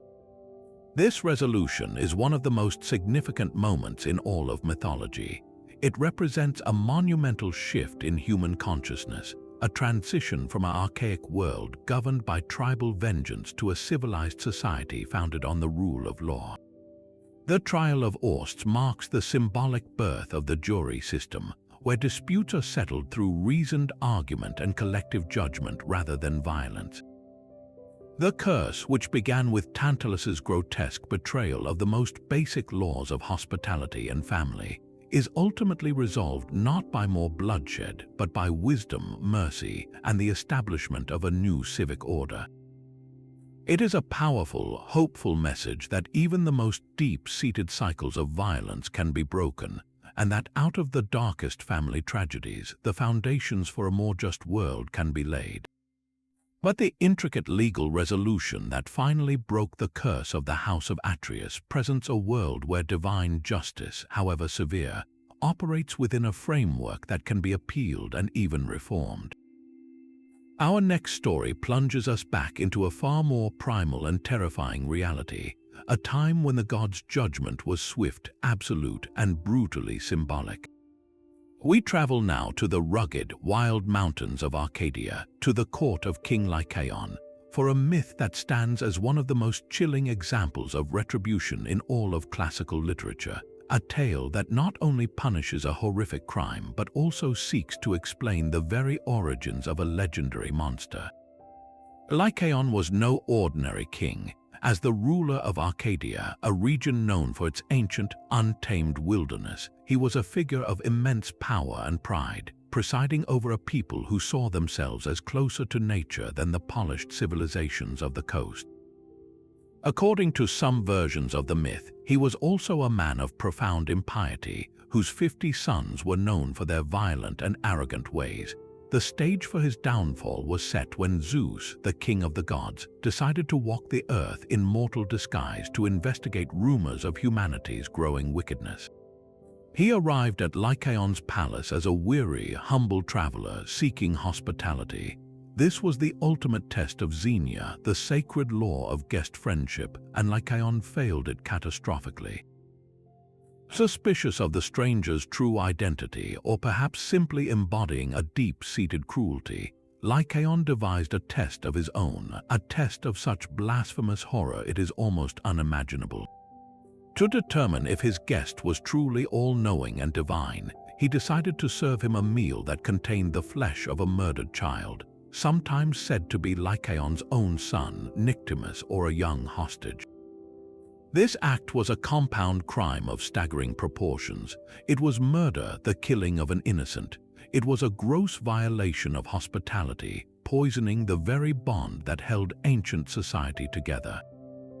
And most profoundly, it was an attempt to trick a god into committing cannibalism, the most polluting act possible. Lycaon's goal was to prove that Zeus was not omniscient. If the god ate the meal, he would be revealed as a fraud, unaware of the atrocity placed before him. The moment the gruesome dish was set on the table, Zeus's reaction was not one of shock or confusion, but of instant, incandescent wrath. His divine knowledge was, of course, perfect. He saw the truth of the meal immediately, and he recognized Lycaon's act for what it was, the absolute nadir of human depravity. This was not merely a crime against a person or a social custom. It was a direct assault on the cosmic order itself. Lycaon had not just broken a law, he had shattered the foundational principles of morality and piety. In that moment, Zeus's decision about the state of humanity was sealed. The rumors of wickedness were true, and Lycaon was its prime exemplar. The king's palace, once a symbol of civilization, was now a temple of sacrilege. The retribution was as swift as it was symbolic. Zeus did not simply strike Lycaon dead with a thunderbolt. Instead, he visited upon the king a punishment that mirrored his crime in a terrifyingly literal way. Enraged, Zeus overturned the table, the universal sign of annulling hospitality. And then he blasted the palace with lightning, destroying Lycaon's home and killing his 50 wicked sons. But for Lycaon himself, he reserved a more fitting end. As the king, terrified, tried to flee the burning hall, a transformation began to seize him. His fine royal robe seemed to tighten and itch as coarse gray fur sprouted from his skin. His posture contorted, his arms and legs lengthening into canine limbs. His face elongated into a snarling muzzle, and his human voice died in his throat, replaced by a low, guttural growl. Zeus transformed Lycaon into a wolf. This was not a random choice of animal. The wolf was the perfect symbol for Lycaon's inner nature. In the ancient Greek worldview, wolves were creatures of the wild frontier, representing savage violence, lawlessness, and a predatory instinct that lay just beneath the thin veneer of civilization. By turning him into a wolf, Zeus was making Lycaon's hidden character externally visible. The king who had acted with the cruelty of a beast was now condemned to live as one, forever exiled from human society, forever driven by a primal hunger. This poetic justice, the sinner becoming the physical embodiment of his sin, is a powerful recurring theme in myths of divine retribution, and here it is executed with devastating precision. The myth of Lycaon's transformation resonates far beyond its immediate horror. It is frequently cited as a foundational precursor to the later European legends of werewolves. While the classic werewolf narrative involves a curse and a transformation tied to the lunar cycle, the core idea of a man becoming a wolf as a punishment for wickedness finds its earliest and most potent expression in this Akkadian king's story. Furthermore, the myth served as a key justification for one of the most cataclysmic events in Greek mythology, the Great Flood. In many accounts, Lycaon's crime was the final straw for Zeus, the proof that the current age of humanity was irredeemably corrupt. Disgusted by this ultimate act of impiety, Zeus decided to wipe the slate clean and send the deluge that would lead to the age of Deucalion and Pyrrha, effectively making Lycaon's sin the cause of a global punishment. The story of King Lycaon thus stands as a brutal lesson about the consequences of testing the gods and violating the most sacred laws.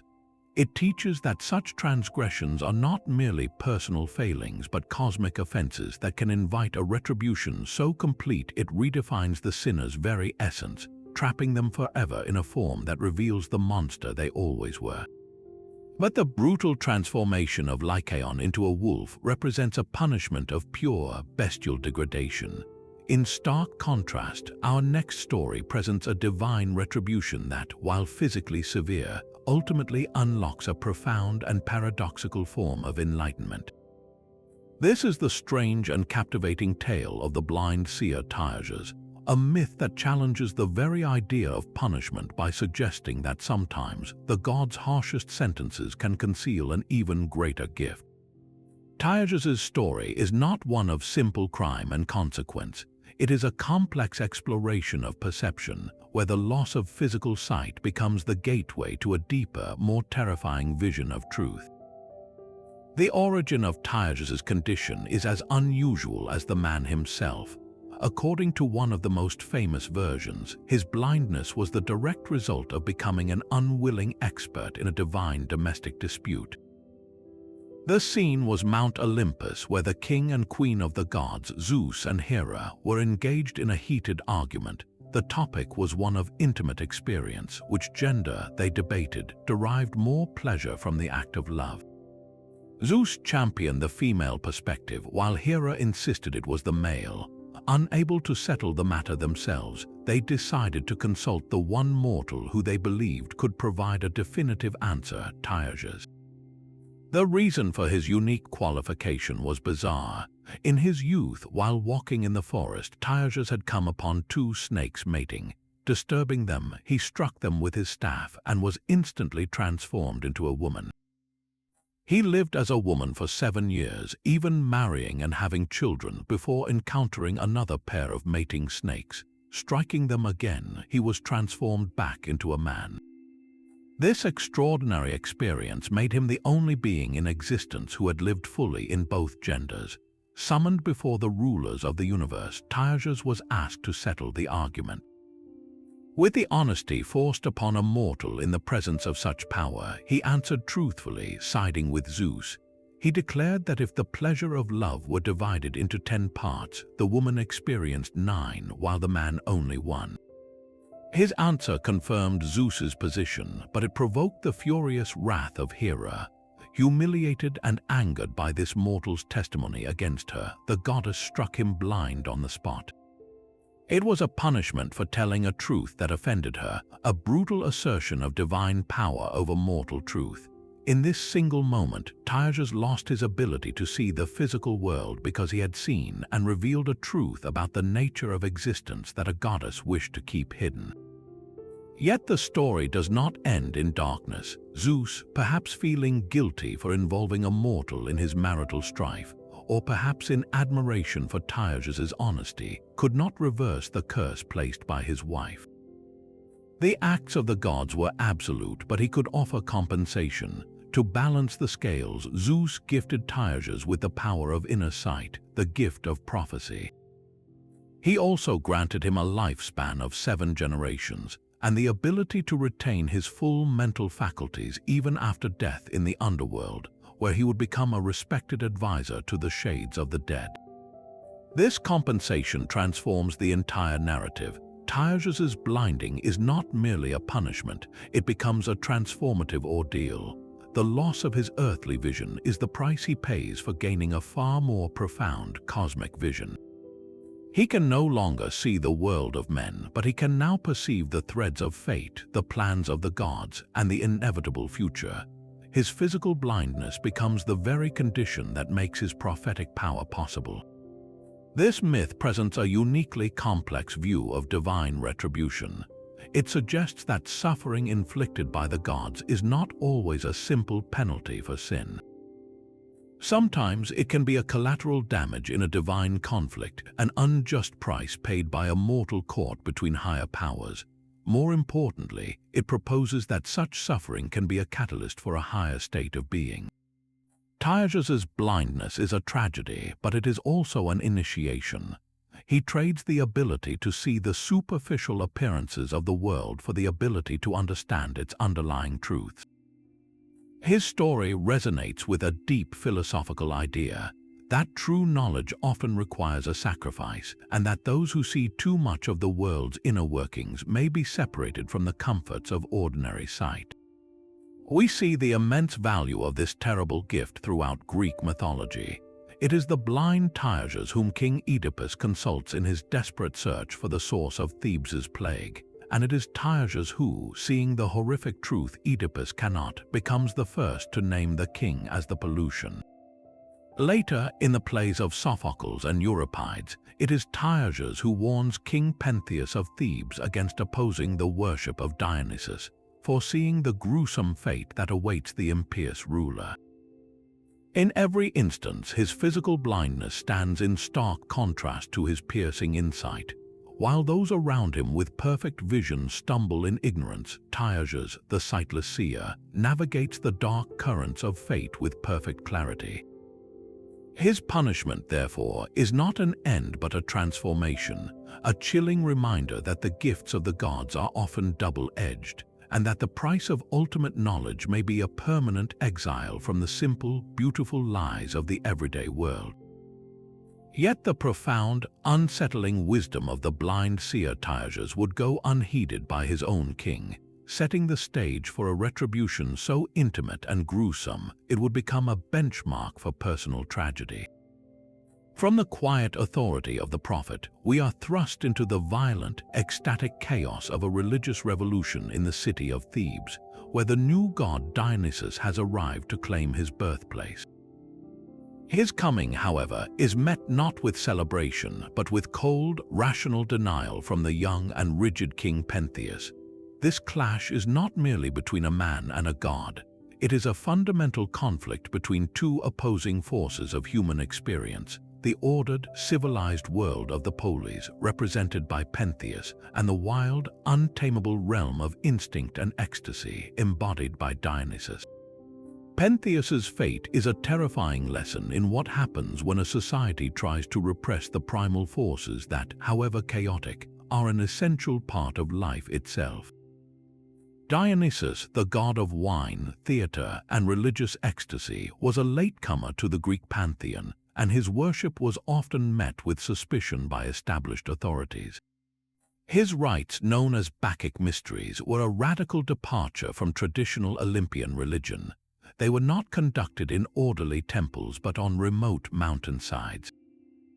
His followers, primarily women known as bacchantes or maenads, would abandon their homes, their looms, and their children to dance themselves into a trance-like state, fueled by wine and the raw power of the god. They were said to possess superhuman strength, able to tear animals apart with their bare hands and suckle wild wolves. To Pentheus, a king obsessed with control and civic order, this was not piety, it was a dangerous social disease. He saw it as a threat to the very fabric of Theban society: women neglecting their duties, rumors of illicit sexuality, and a foreign cult undermining his royal authority. His response was not cautious inquiry but outright prohibition and violent suppression. He ordered his guards to arrest any worshippers of Dionysus, vowing to stamp out this foreign madness. What Pentheus fails to understand is that Dionysus is not a foreign invader. He is the son of Zeus and Pentheus's own aunt, the Theban princess Semele. The god has returned to his mother's city to clear her name and establish his worship, and he arrives not with an army but in a deceptively gentle form. He appears as a charismatic, effeminate young stranger, a Lydian priest of his own cult, and allows himself to be captured by Pentheus's soldiers. The moment the king confronts this mysterious prisoner is the moment the psychological trap is sprung. Dionysus does not rage or threaten. He is calm, seductive, and enigmatic. He speaks in riddles, warning Pentheus of the god's power and mocking the king's limited understanding. He becomes a mirror, reflecting and amplifying Pentheus's deepest insecurities and, most dangerously, his hidden curiosities. The king is both repulsed and strangely fascinated by the descriptions of the Bacchic rites happening just beyond the city walls. He is obsessed with the rumors of the women's behavior, his prurient interest masked as righteous indignation. This internal conflict is the god's greatest weapon. Seeing the crack in the king's rigid facade, Dionysus offers him a chance to see the mysteries for himself. He promises Pentheus that he can witness the Bacchantes in their ecstasy without being detected, but to do so, the king must abandon his royal dignity. In a scene rich with dark irony, the god of illusion convinces the king of reason to dress in a woman's fawn skin and wig, to adopt the very form he despises. Pentheus, now visibly shaken and mentally unhinged, agrees. He climbs a tall pine tree at the god's instruction, believing he is hidden, but Dionysus has ensured he is perfectly visible. At a signal from the god, the Maenads below look up and see the figure spying on them. Their frenzy, already heightened, now has a target. Led by Agave, Pentheus's own mother, they mistake the swaying figure for a mountain lion, a beast sent by the god for their sacred hunt. In their ecstatic state, their perception is utterly distorted, their human reason completely submerged in divine madness. The horror that follows is one of the most devastating in all of literature. The women uproot the tree with their bare hands. Pentheus, begging for mercy and screaming his identity, plummets to the ground, but his mother, her eyes rolling back in her head, does not see her son. She sees only the quarry. In a ghastly inversion of the maternal role, Agave becomes the agent of ultimate destruction. She is the first to lay hands on him, and with a savage strength she tears his arm from its socket. The other women swarm over him, and in a collective act of sparagmos, the ritual tearing apart of a living creature, they dismember the king. The climax of the atrocity is Agave's triumphant, gruesome prize. She impales her son's head on her Thyrsus, the sacred staff of Dionysus, and carries it back to Thebes, believing she has slain a magnificent beast. She boasts of her hunting prowess to her father, the old King Cadmus, who must gently guide her horrified gaze to the head she carries, forcing her to recognize the face of her child. The punishment of Pentheus is devastatingly personal because the instrument of his destruction is the person who should have been his greatest protector. This is the cruel genius of Dionysus's retribution. The god does not smite the king with a thunderbolt. He orchestrates a scenario where the king's own repressed desires and the natural, primal bonds of his family are twisted into the tools of his annihilation. Pentheus is not just killed, he is unmade, his identity erased twice over. First when he dons the female disguise, and finally when his own mother fails to recognize him. The myth serves as a powerful warning against the dangers of inflexible rationality and the repression of the irrational, emotional, and creative aspects of life. It argues that the chaotic, ecstatic side of human nature, represented by Dionysus, cannot be simply legislated away or imprisoned. To deny it completely is to risk a catastrophic explosion, a frenzy that will tear apart the very order one sought to protect. Pentheus's story is a timeless tragedy about the high price of failing to acknowledge the complex and often wild divinity that resides within us all. But if the tragedy of Pentheus demonstrates the fatal consequences of resisting a new divine power, Our next myth reveals the monumental struggle that established that very power in the first place. We must now zoom out to the grandest possible scale, to a conflict that reshaped the cosmos itself. Before the familiar gods of Olympus reigned, the universe was ruled by a far older, more primordial generation of deities, the Titans. Their eventual overthrow and punishment, known as the Titanomachy, represents the foundational act of divine retribution in Greek mythology. This was not a punishment for a single crime, but a collective damnation of an entire divine order, an epic war that pitted the established rulers of the world against their own children, with the fate of creation hanging in the balance. The roots of this cosmic conflict stretch back to the very beginning. The first ruler was Uranus, the sky, who lay upon Gaia, the earth. But Uranus was a tyrannical father, fearing his own offspring, the Hecatoncheires and the Cyclopes. He forced them back into the womb of Gaia, causing her immense pain. In her agony, she conspired with her youngest son, the Titan Cronus. Armed with a jagged sickle forged by his mother, Cronus lay in wait, and when Uranus came to lie with Gaia, Cronus ambushed him, castrating his father and seizing the throne for himself. This act of patricide established a terrible pattern. Supreme power was gained through violence against one's own parent. Cronus then released his monstrous siblings, but fearing their power, he soon imprisoned them again in the dark pit of Tartarus. His reign, known as the Golden Age, was peaceful for mortals, but it was built on a foundation of paranoia. He had learned from his father's fate, and when he received a prophecy that he too would be overthrown by one of his own children, he took drastic measures. As each of his children by the Titanous Re was born, Hestia, Demeter, Hera, Hades, and Poseidon, Cronus swallowed them whole, trapping them within his stomach to prevent the prophecy from coming true. This sets the stage for the birth of the Avenger. Re, grief-stricken and furious, could not bear to lose another child. When she was pregnant with her sixth, Zeus, she sought the help of her parents, Gaia and Uranus. On their advice, she went to Crete to give birth in secret.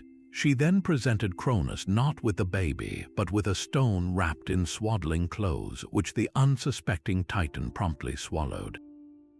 The infant Zeus was hidden away in a cave on Mount Ida, where he was raised by nymphs and protected by the Curetes, who clashed their shields to drown out his cries. Upon reaching adulthood, Zeus, with the help of the Titaness Metis, devised a plan. He gave his father a potion that caused him to disgorge the stone first, followed by his 5 older siblings, who emerged fully grown and ready for war. The stone was set down at Delphi, known as the Omphalos, the navel of the world, a permanent reminder of the deception that freed the gods. The resulting war, the Titanomachy, was a cataclysm that lasted for 10 brutal years. On one side were the Titans, led by Cronus and based on Mount Othrys. On the other were the Olympians, Zeus and his freed brothers and sisters. The conflict was a stalemate until Zeus, following another prophecy, journeyed to the depths of Tartarus and freed the monstrous Hecatoncheires and Cyclopes whom Cronus had re-imprisoned. This was a masterstroke of strategy. The Cyclopes, in gratitude, forged the iconic weapons of the Olympians, Zeus's thunderbolts, Poseidon's trident, and Hades's helmet of invisibility. The Hecatoncheires, or 100-handers, each with 50 heads and 100 arms, became the ultimate shock troops. In the final, decisive battle, the Hecatoncheires pelted the Titans with hundreds of massive boulders simultaneously, while Zeus unleashed his devastating thunderbolts. The very foundations of the earth shook, the seas boiled, and the skies roared. The Titans were finally overwhelmed, defeated not by finesse but by overwhelming primal force. The retribution that followed was absolute and eternal. The victorious Olympians did not show mercy. The majority of the defeated Titans were dragged in chains to the deepest, darkest part of the underworld, Tartarus. This was not merely a prison, it was a cosmic dungeon as far below the earth as the earth is below the sky, a place of utter darkness and despair. Here they were imprisoned behind bronze gates which were guarded by the very Hecatoncheires they had once oppressed. Their punishment was not a specific torment like that of Sisyphus or Tantalus, but something perhaps worse, complete and perpetual nullification. They were removed from the cosmos, stripped of their power and influence, forced to exist in a state of helpless inertia for all time. This act established a new world order, the reign of the Olympians, built upon the utter defeat and incarceration of the old. Yet the myth is more nuanced than a simple tale of good versus evil. A few titans, those who had sided with Zeus or remained neutral, were spared. Prometheus for his foresight and his brother Epimetheus were allowed to remain. The Titaness Thebes, the personification of divine law and order, became an advisor to Zeus. Oceanus, the great river that encircled the world, also avoided imprisonment. This selective punishment underscores that the war was not about morality, but about power and the inevitable cycle of succession. The Titanomachy represents the violent transition from an older, more chaotic and brutal order to a new one that, while still capable of great cruelty, would eventually establish a system of justice and cosmic law. The imprisonment of the Titans in Tartarus became the ultimate precedent for all divine punishments that followed.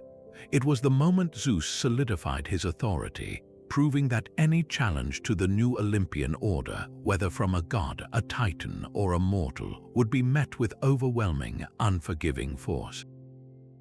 Their fall into the abyss was a warning etched into the fabric of reality itself. Yet even the terrifying dissolution of Pentheus or the cosmic imprisonment of the Titans cannot quite match the stark, almost clinical purity of a punishment reserved for a king whose arrogance took a uniquely performative turn. We journey now to the city of Salmonia in Ilys, where we encounter a monarch whose sin was not merely pride, but a breathtakingly literal attempt to stage manage his own apotheosis. This is the story of King Salmoneus, a man who did not just wish to be like a god. He constructed an elaborate spectacle to convince his subjects, and perhaps himself, that he was Zeus. Salmoneus was a man utterly intoxicated by his own power. As a king, he already wielded immense authority over his people, but this was not enough. He gazed up at the sky and envied the ultimate ruler, the god who commanded the very elements. Where other proud rulers might build towering monuments to their own glory, Salmoneus devised a far more audacious plan. He would not just imitate Zeus, he would replicate the god's most awesome displays of power, thereby usurping the divine role itself. His method was a testament to both his arrogance and his ingenuity. He ordered a massive bronze bridge to be built across his city, and then he would drive his chariot back and forth across it at breakneck speed. The chariot's wheels were designed to clatter and roar against the metal surface, creating a deafening, rumbling noise that echoed through the streets, a cheap theatrical imitation of celestial thunder. But he did not stop there. Thunder, to Salmoneus's mind, was only half the show. To complete the illusion, he had his servants light great torches, which he would then hurl into the air, the flaming brands arcing through the sky in a pathetic mimicry of Zeus's masterful lightning bolts. Standing before his terrified and presumably bewildered people, he would declare that he was the true god, and that the displays they witnessed were his own divine power. He demanded that they redirect their prayers and sacrifices from distant Olympus to him, their king, who walked among them. This was more than just hubris, it was a fundamental assault on the nature of reality. Salmoneus was attempting to use stagecraft and noise to overwrite a cosmic truth, to replace the authentic, terrifying power of the heavens with a man-made, tinny echo. The reaction from Olympus was not one of complex psychological manipulation, as with Pentheus, nor a protracted war, as with the Titans. It was swift, absolute, and devastatingly literal. Zeus did not send a warning or a plague. He did not engage in debate. The king of the gods simply looked down, observed the pathetic parody being enacted below, and responded with a genuine article. As Salmoneus was in the midst of his performance, hurling his torches and basking in the manufactured thunder, the sky, which he sought to impersonate, answered him. A single, real thunderbolt, a concentrated spear of divine fury, lanced down from the clouds. It did not just strike Salmoneus, it obliterated him. The mortal who pretended to command lightning was instantly incinerated by its true power. The retribution did not end with the king. His entire city, the stage for his blasphemy, was also razed to the ground, wiped from the map as if to erase the very memory of his audacious challenge. The myth of Salmoneus is perhaps the most straightforward lesson in all of Greek mythology about the inviolable boundary between mortal and divine. There is no moral ambiguity, no sympathetic flaw. His punishment is a direct and proportional response to a direct and proportional crime. He pretended to be Zeus, and Zeus destroyed him with the very force he tried to counterfeit. The story serves as a final, unequivocal warning to any ruler whose ambition might tempt them to claim a status reserved for the gods. It asserts that while mortals can achieve great things, build cities, and command armies, there are realms of power that are forever beyond their grasp. To reach for them is not just foolish, it is a suicidal act that invites an immediate and total annihilating response from a universe that will not tolerate such a profound confusion of roles. After the cosmic rebellion of the Titans was crushed and the audacious hubris of Salmoneus was obliterated, we encounter a figure whose punishment fused all the worst sins a mortal could commit into a single, horrifying spectacle. The myth of Ixion presents us with a man who was not merely arrogant, but pathologically ungrateful, a character whose story escalates from a shocking act of violence to an unforgivable betrayal of the most sacred trust. His fate, bound eternally to a burning, spinning wheel, stands as one of the most iconic and chilling images of divine retribution, a perfect storm of murder, deceit, and lust. Ixion's path to damnation began with a crime that resonates with the story of Cain, a transgression that stained the very foundations of human society. He was a king of the Lapiths, a Thessalian tribe, and he owed a large sum of money to his father-in-law, Dioneus.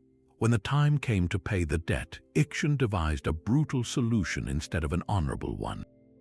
He invited Dioneus to a feast, a setting that should have been governed by the sacred laws of hospitality.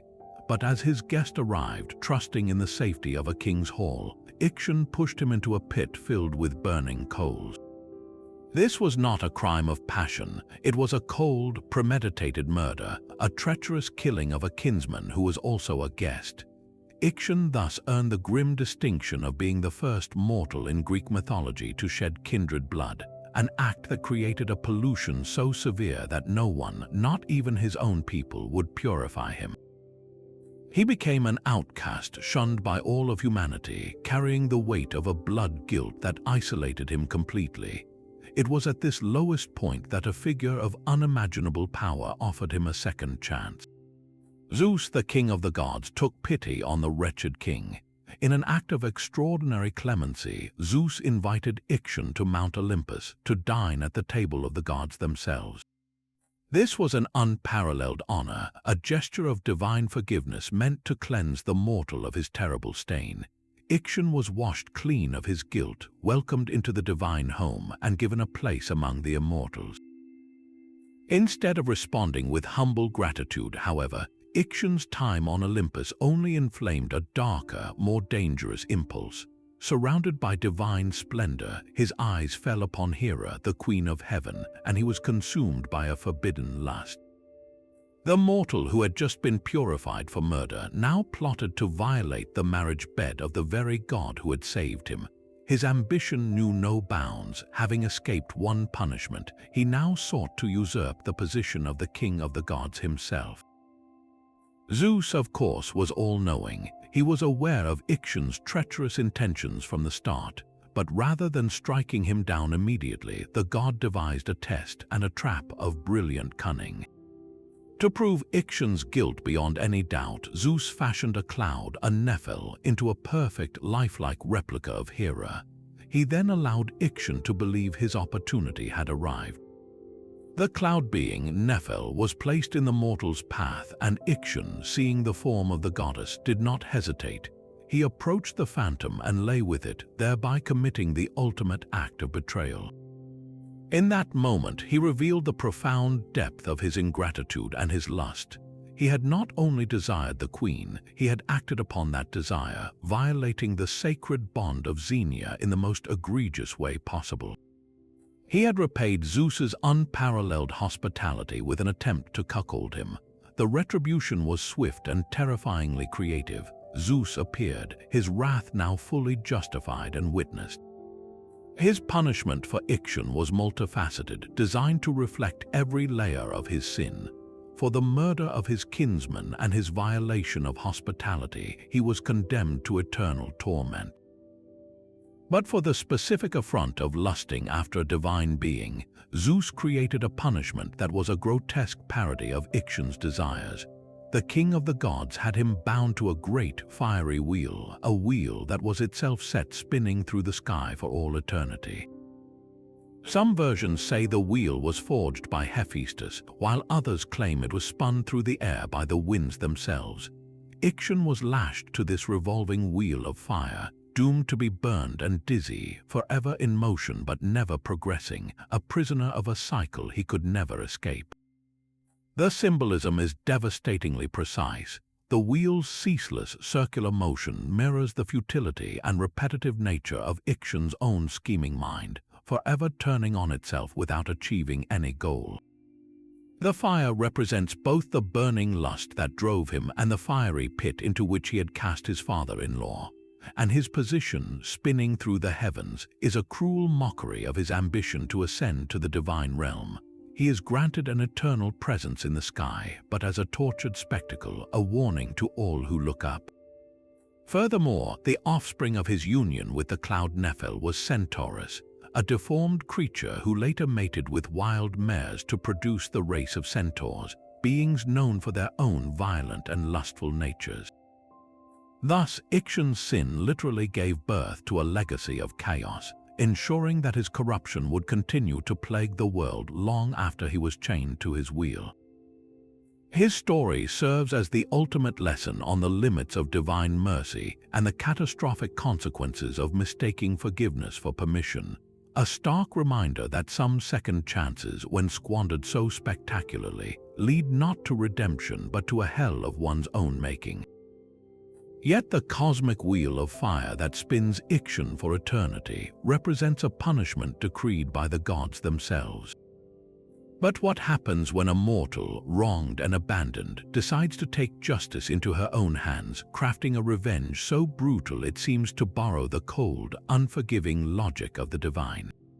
This brings us to one of the most harrowing and psychologically complex tales in all of mythology, the conclusion of the story of Medea. It is a narrative where the lines between victim and monster, between human passion and divine retribution, become terrifyingly blurred. After all her sacrifices for Jason betraying her father, murdering her brother, and using her formidable magical arts to secure the Golden Fleece, Medea finds herself in Corinth, cast aside like a worn-out tool. Jason, the hero whose life she saved time and again, has decided to marry Glauce, the young daughter of King Creon, seeing it as a pragmatic step to secure his own power and legacy. For Medea, this is not merely a betrayal of their marriage vows, it is an annihilation of her very identity and a gross insult to the gods who witnessed the oaths that bound them. King Creon, fearing Medea's legendary wrath, preemptively exiles her and her two young sons from Corinth. It is in this moment of absolute vulnerability, stripped of her home, her honor, and her protector, that Medea's grief curdles into a cold, calculated fury. Her rage, however, is not solely that of a spurned woman. It carries a distinct, chilling, divine dimension. As the granddaughter of the sun god Helios and a devoted priestess of Hecate, the formidable goddess of magic, crossroads, and the underworld, Medea exists at the boundary between the mortal and divine world. Her power is inherently otherworldly, and her sense of justice is shaped by a cosmic perspective that does not abide by human laws of mercy or proportion. When she cries out against Jason's betrayal, she calls upon Thebes, the goddess of divine law and order, arguing that it is Jason who has committed the ultimate sacrilege by breaking his sacred oath. In her mind, her coming revenge is not just personal vengeance, it is an act of cosmic rebalancing, a necessary purification of a moral pollution that the human authorities, like Creon, are too weak or too biased to address. Her plan for retribution is a masterpiece of multi-layered cruelty, designed to destroy Jason not just physically, but to obliterate every source of his pride and future happiness. She begins with a deceptive show of submission, apologizing to Jason and even sending his new bride a gift of a beautifully woven coronet and a finely crafted dress, supposedly as a peace offering. But these are no ordinary gifts, they are instruments of death anointed with a magical, unquenchable fire. When the young and vain Glauce dons the attire, the enchantment activates, the fabric fusing to her skin and the coronet searing her scalp. As she burns, her father, Creon, rushes to embrace her, and the fiery curse consumes them both, reducing them to a single, charred mass. With this single act, Medea obliterates Jason's new royal family and his political future. But this is only the prelude to her main act of vengeance, the one that will echo through the ages as the ultimate expression of a revenge that turns inward. The murder of her own children is the horrific centerpiece of the myth, an act so extreme that it defies easy understanding. Euripides' tragic play forces the audience to witness her internal torment. She debates with herself, her maternal love warring with her overwhelming desire for justice. She knows the children are innocent, but she also sees them as extensions of Jason, the living proof of the vows he has so carelessly broken. In her twisted logic, by killing them, she is not only depriving Jason of his heirs, the sons for whom he claimed to have sought a better future through his new marriage, but she is also purifying the world of the pollution of his broken oath. She is reclaiming what is hers in the most absolute way possible. The act itself is described with brutal simplicity. As Jason rushes to the scene, too late to save his bride and her father, he hears the screams of his sons from inside Medea's house. He batters down the door only to find them already slain, and their mother standing defiantly, not in grief but in triumph. This is where the concept of retribution becomes so complex. Medea is a mortal punishing another mortal. There is no thunderbolt from Zeus, no monster sent by an angry god. The vengeance is entirely her own, yet the merciless, absolute, and symbolic nature of her justice feels profoundly divine. It is disproportionate by human standards, visiting the sins of the father upon the innocent children in a way that mirrors the collective punishments of the gods. And as if to confirm this blurring of lines, her escape is facilitated by the divine. As Jason screams his rage and despair, Helios, her grandfather, sends a chariot drawn by dragons to carry her away to safety in Athens. She is not punished for her crimes, she is rescued. This divine intervention suggests that from a certain terrifying perspective, her actions, however horrific, were in alignment with a higher, more ruthless form of justice. The gods do not condemn her, they provide her an exit. Medea's story thus stands as a permanent, unsettling question about the nature of justice. It forces us to confront whether a wronged individual, armed with a power that borders on the divine, has the right to enact a punishment so total that it shocks the very foundations of human morality. It is a myth that offers no easy answers, only a chilling glimpse into the abyss that opens when love is betrayed and vengeance is pursued without limits. From the raw, human fury of Medea's vengeance, we now ascend to a realm of cosmic order, where divine retribution is not a matter of passionate outbursts but of meticulous mathematical balance. Our journey through these epic myths concludes not with a bang, but with a profound and quiet revelation, a philosophical vision that seeks to rationalize the chaos of fate and punishment into a perfect system of justice. This is the myth of a fascinating outlier recounted by Plato at the end of his monumental work, The Republic.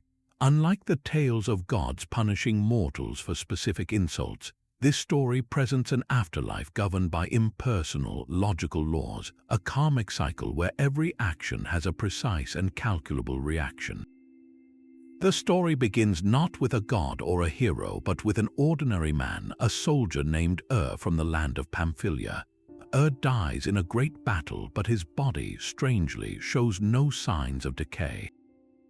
After 12 days on the funeral pyre, he suddenly returns to life, astonishing those gathered to mourn him. He has a remarkable tale to tell, for his soul, while his body lay in a death-like state, had journeyed to a mysterious place where it witnessed the inner workings of the cosmos. Becomes our guide, a mortal reporter from the afterlife, and what he describes is a vision of justice stripped of all divine caprice. He tells of a dazzling plain where 2 pairs of openings gaped in the earth and 2 in the sky above. Here, judges sat in command of the process, righteous souls having completed their 1,000-year journey in the heavens, descended from an opening in the sky, radiant and clean. Wicked souls, meanwhile, emerged from a chasm in the earth, dusty and haggard, having endured a millennium of punishment for each wrong they had committed. The key detail here is the proportionality. The punishment is not eternal torment, nor is it whimsical. Plato specifies that the penalty for every wrong is suffered tenfold. A tyrant who caused a century of misery would endure 1,000 years of retribution. This is retribution as a precise equation, a cosmic ledger where accounts are settled with arithmetic certainty. After this period of reward and punishment, the souls, now purified, gather for the next, most critical phase of their journey. They are led to a place where the fates, the daughters of necessity, preside over a lottery that will determine their next life. This is the heart of Plato's philosophical argument about justice and the soul's nature. The souls are presented with a vast array of life patterns, from the most glorious to the most wretched.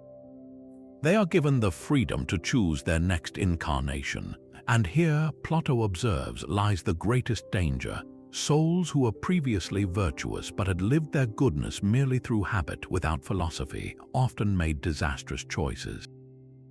A soul that had enjoyed an easy, pampered life might, out of ignorance, eagerly select the life of a powerful tyrant, not foreseeing the misery and eventual punishment that life contained.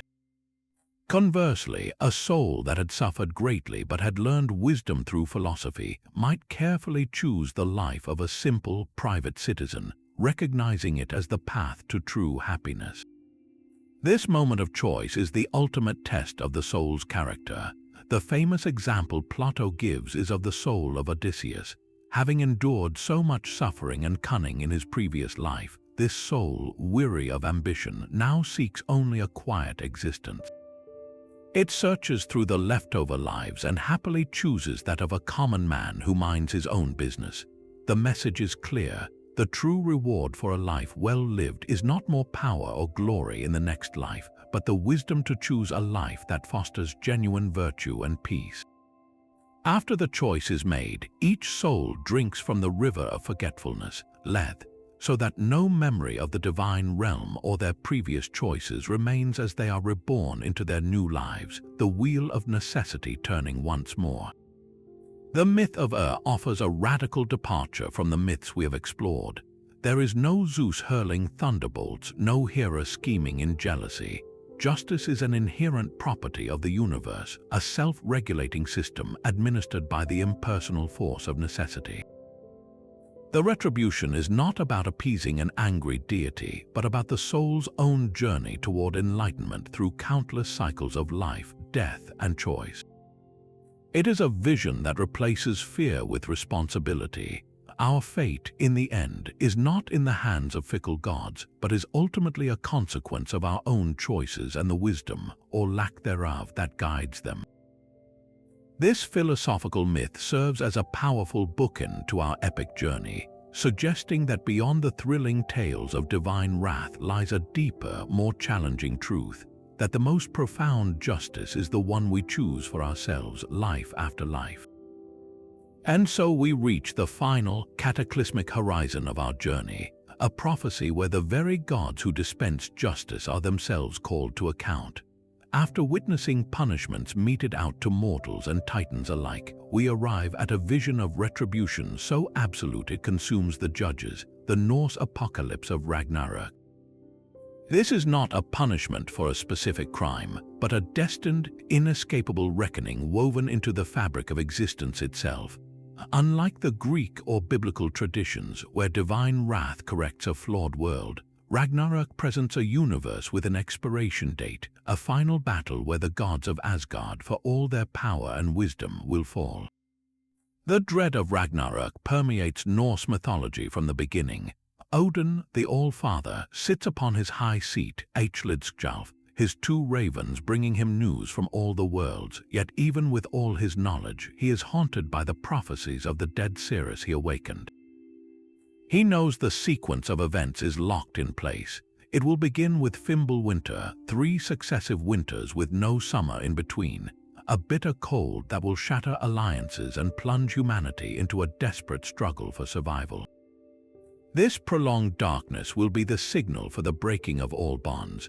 The wolf skull will finally devour the sun, and his brother Hati will catch the moon, plunging the cosmos into an abyss of shadow. The stars will vanish from the sky, and the very foundations of the world will tremble. This is the moment the forces of chaos, long imprisoned by the gods, will break free. Loki, the architect of betrayal, will slip his fetters, and his monstrous children will lead the charge. The immense wolf Fenrir, whom the gods bound with a magical ribbon forged from the sound of a cat's footfall and the breath of a fish, will break loose, his jaws gaping so wide that one touches the earth and the other the sky. Jormungandr, the Midgard serpent that encircles the world, will rise from the ocean depths spewing venom and causing tidal waves that flood the lands. From the land of fire, Muspelheim, will come the fire giants led by the blazing Surtur, wielding a sword brighter than the sun. And from the icy realm of Niflheim, Naglfar, a ship made entirely from the untrimmed fingernails of the dead, will set sail, steered by Loki himself and carrying the hordes of hell. The forces of order and chaos will meet for the final time on the plain of Vigrid. What follows is a series of fated duels, each more tragic than the last. The beloved god Frey, who gave up his magic sword for love, will face the fire giant Surtur armed only with a stag's antler, and he will fall. The one-handed god of justice Tyr will battle the hellhound Garm, and they will kill each other. The central confrontation, however, pits father against nemesis. Odin, in his golden helmet and bearing his spear Gungnir, will ride to face the wolf Fenrir. But the prophecy is clear. The All-Father will be devoured by the beast, a stunning end for the seeker of all knowledge.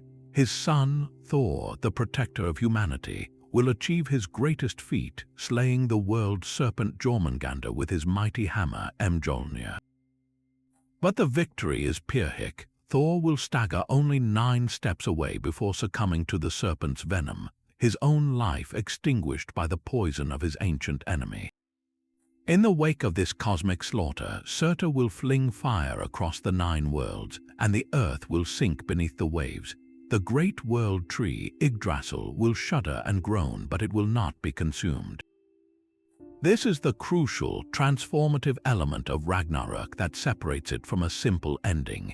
It is not merely destruction, it is a purification. From the sea, a new world will emerge, green and fertile. A new sun, the daughter of the old one, will warm the land, and a few gods will survive the conflagration. Odin's son Vidar will avenge his father by tearing Fenrir's jaw apart. Thor's sons Modi and Magni will inherit their father's hammer.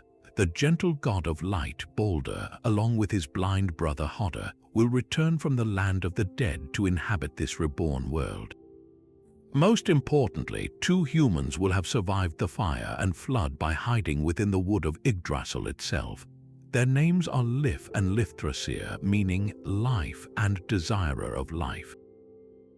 They will emerge into the newborn world, and from them a new race of humanity will spring, innocent of the sins and struggles of the past. Ragnarök, therefore, is the ultimate form of divine retribution because it is a reset of the entire cosmic cycle. The gods are punished for their past failures, Odin for his manipulative bargains, the Aesir for their broken oaths to the giants, not by an external judge, but by the implacable logic of fate itself. It is a fatalistic vision that acknowledges that even divine order carries within it the seeds of its own destruction, and that from that utter annihilation, a chance for a purer, wiser beginning can miraculously arise. It is an ending that contains a fragile, hopeful whisper of a brand new dawn. From the utter annihilation of Ragnarök to the philosophical cycles of Ur's myth, our journey through these 35 epic stories of divine retribution reveals a tapestry woven with terrifying yet fascinating recurring patterns. Across cultures and centuries, from the oak-shaded groves of Greece to the storm-lashed seas of Norse legend, we see the same profound warnings etched into the collective human psyche. The most consistent and chilling theme is the danger of hubris, that arrogant overreach which seeks to challenge the divine order. Whether it is Salmoneus mimicking Zeus's thunder, Icarus soaring too close to the sun, or Pentheus denying the power of Dionysus, the message is clear. The line between humanity and the divine is absolute, and to cross it is to invite destruction. These myths taught that our greatest strength, our ambition, contains the seed of our greatest peril if left unchecked by humility and respect for the forces greater than ourselves. Equally sacred was the bond of trust codified in the ancient laws of hospitality and the sanctity of oaths. The punishments inflicted upon Tantalus for serving his son as a feast, or upon the Danaids for murdering their husbands on their wedding night, underscore a fundamental truth for these societies. The guest-host relationship was a microcosm of the bond between mortals and gods. To betray a guest was to spit in the face of Zeus Xenios himself. A broken oath, like Jason's to Medea, was not just a personal failing but a cosmic offense, a crack in the foundation of reality that demanded a terrible rebalancing. This worldview saw morality not as a matter of personal conscience alone, but as a vital force that maintained the stability of the universe. An unjust act created a pollution, a miasma, that could blight an entire city, requiring not just personal atonement but often a collective purification. What is perhaps most striking is the brutal, poetic efficiency of divine justice. The punishments are rarely random acts of violence. They are meticulously crafted to mirror the crime in a horrifyingly literal way. Tantalus, who abused the generosity of the gods, is eternally denied nourishment. Sisyphus, who tried to cheat death, is condemned to a futile, repetitive task. Actaeon, who saw what was forbidden, is transformed into the object of the hunt. This symbolic precision demonstrates a belief in a cosmos governed by an intelligence that operates with a cruel, unmistakable logic. It is a justice that is deeply satisfying in its narrative symmetry, yet terrifying in its absolute, unforgiving finality. There are no appeals, no parole boards in the court of the gods, only the perfect and often eternal consequence. Ultimately, these stories offer us a profound window into the medieval and ancient mind. They lived in a world where the supernatural was not a distant abstraction but a real and present force in daily life. A sudden storm, a failed harvest, a mysterious illness, all could be interpreted as signs of divine displeasure. These myths were their way of explaining the often cruel whims of fate, of enforcing social order through fear and wonder, and of grappling with the timeless questions of why the good suffer and the wicked sometimes prosper. They are the foundational nightmares and moral compasses of civilizations that understood their place in a cosmos teeming with watchful, powerful, and often perilous beings. So, as we close this epic chapter, we turn the question to you.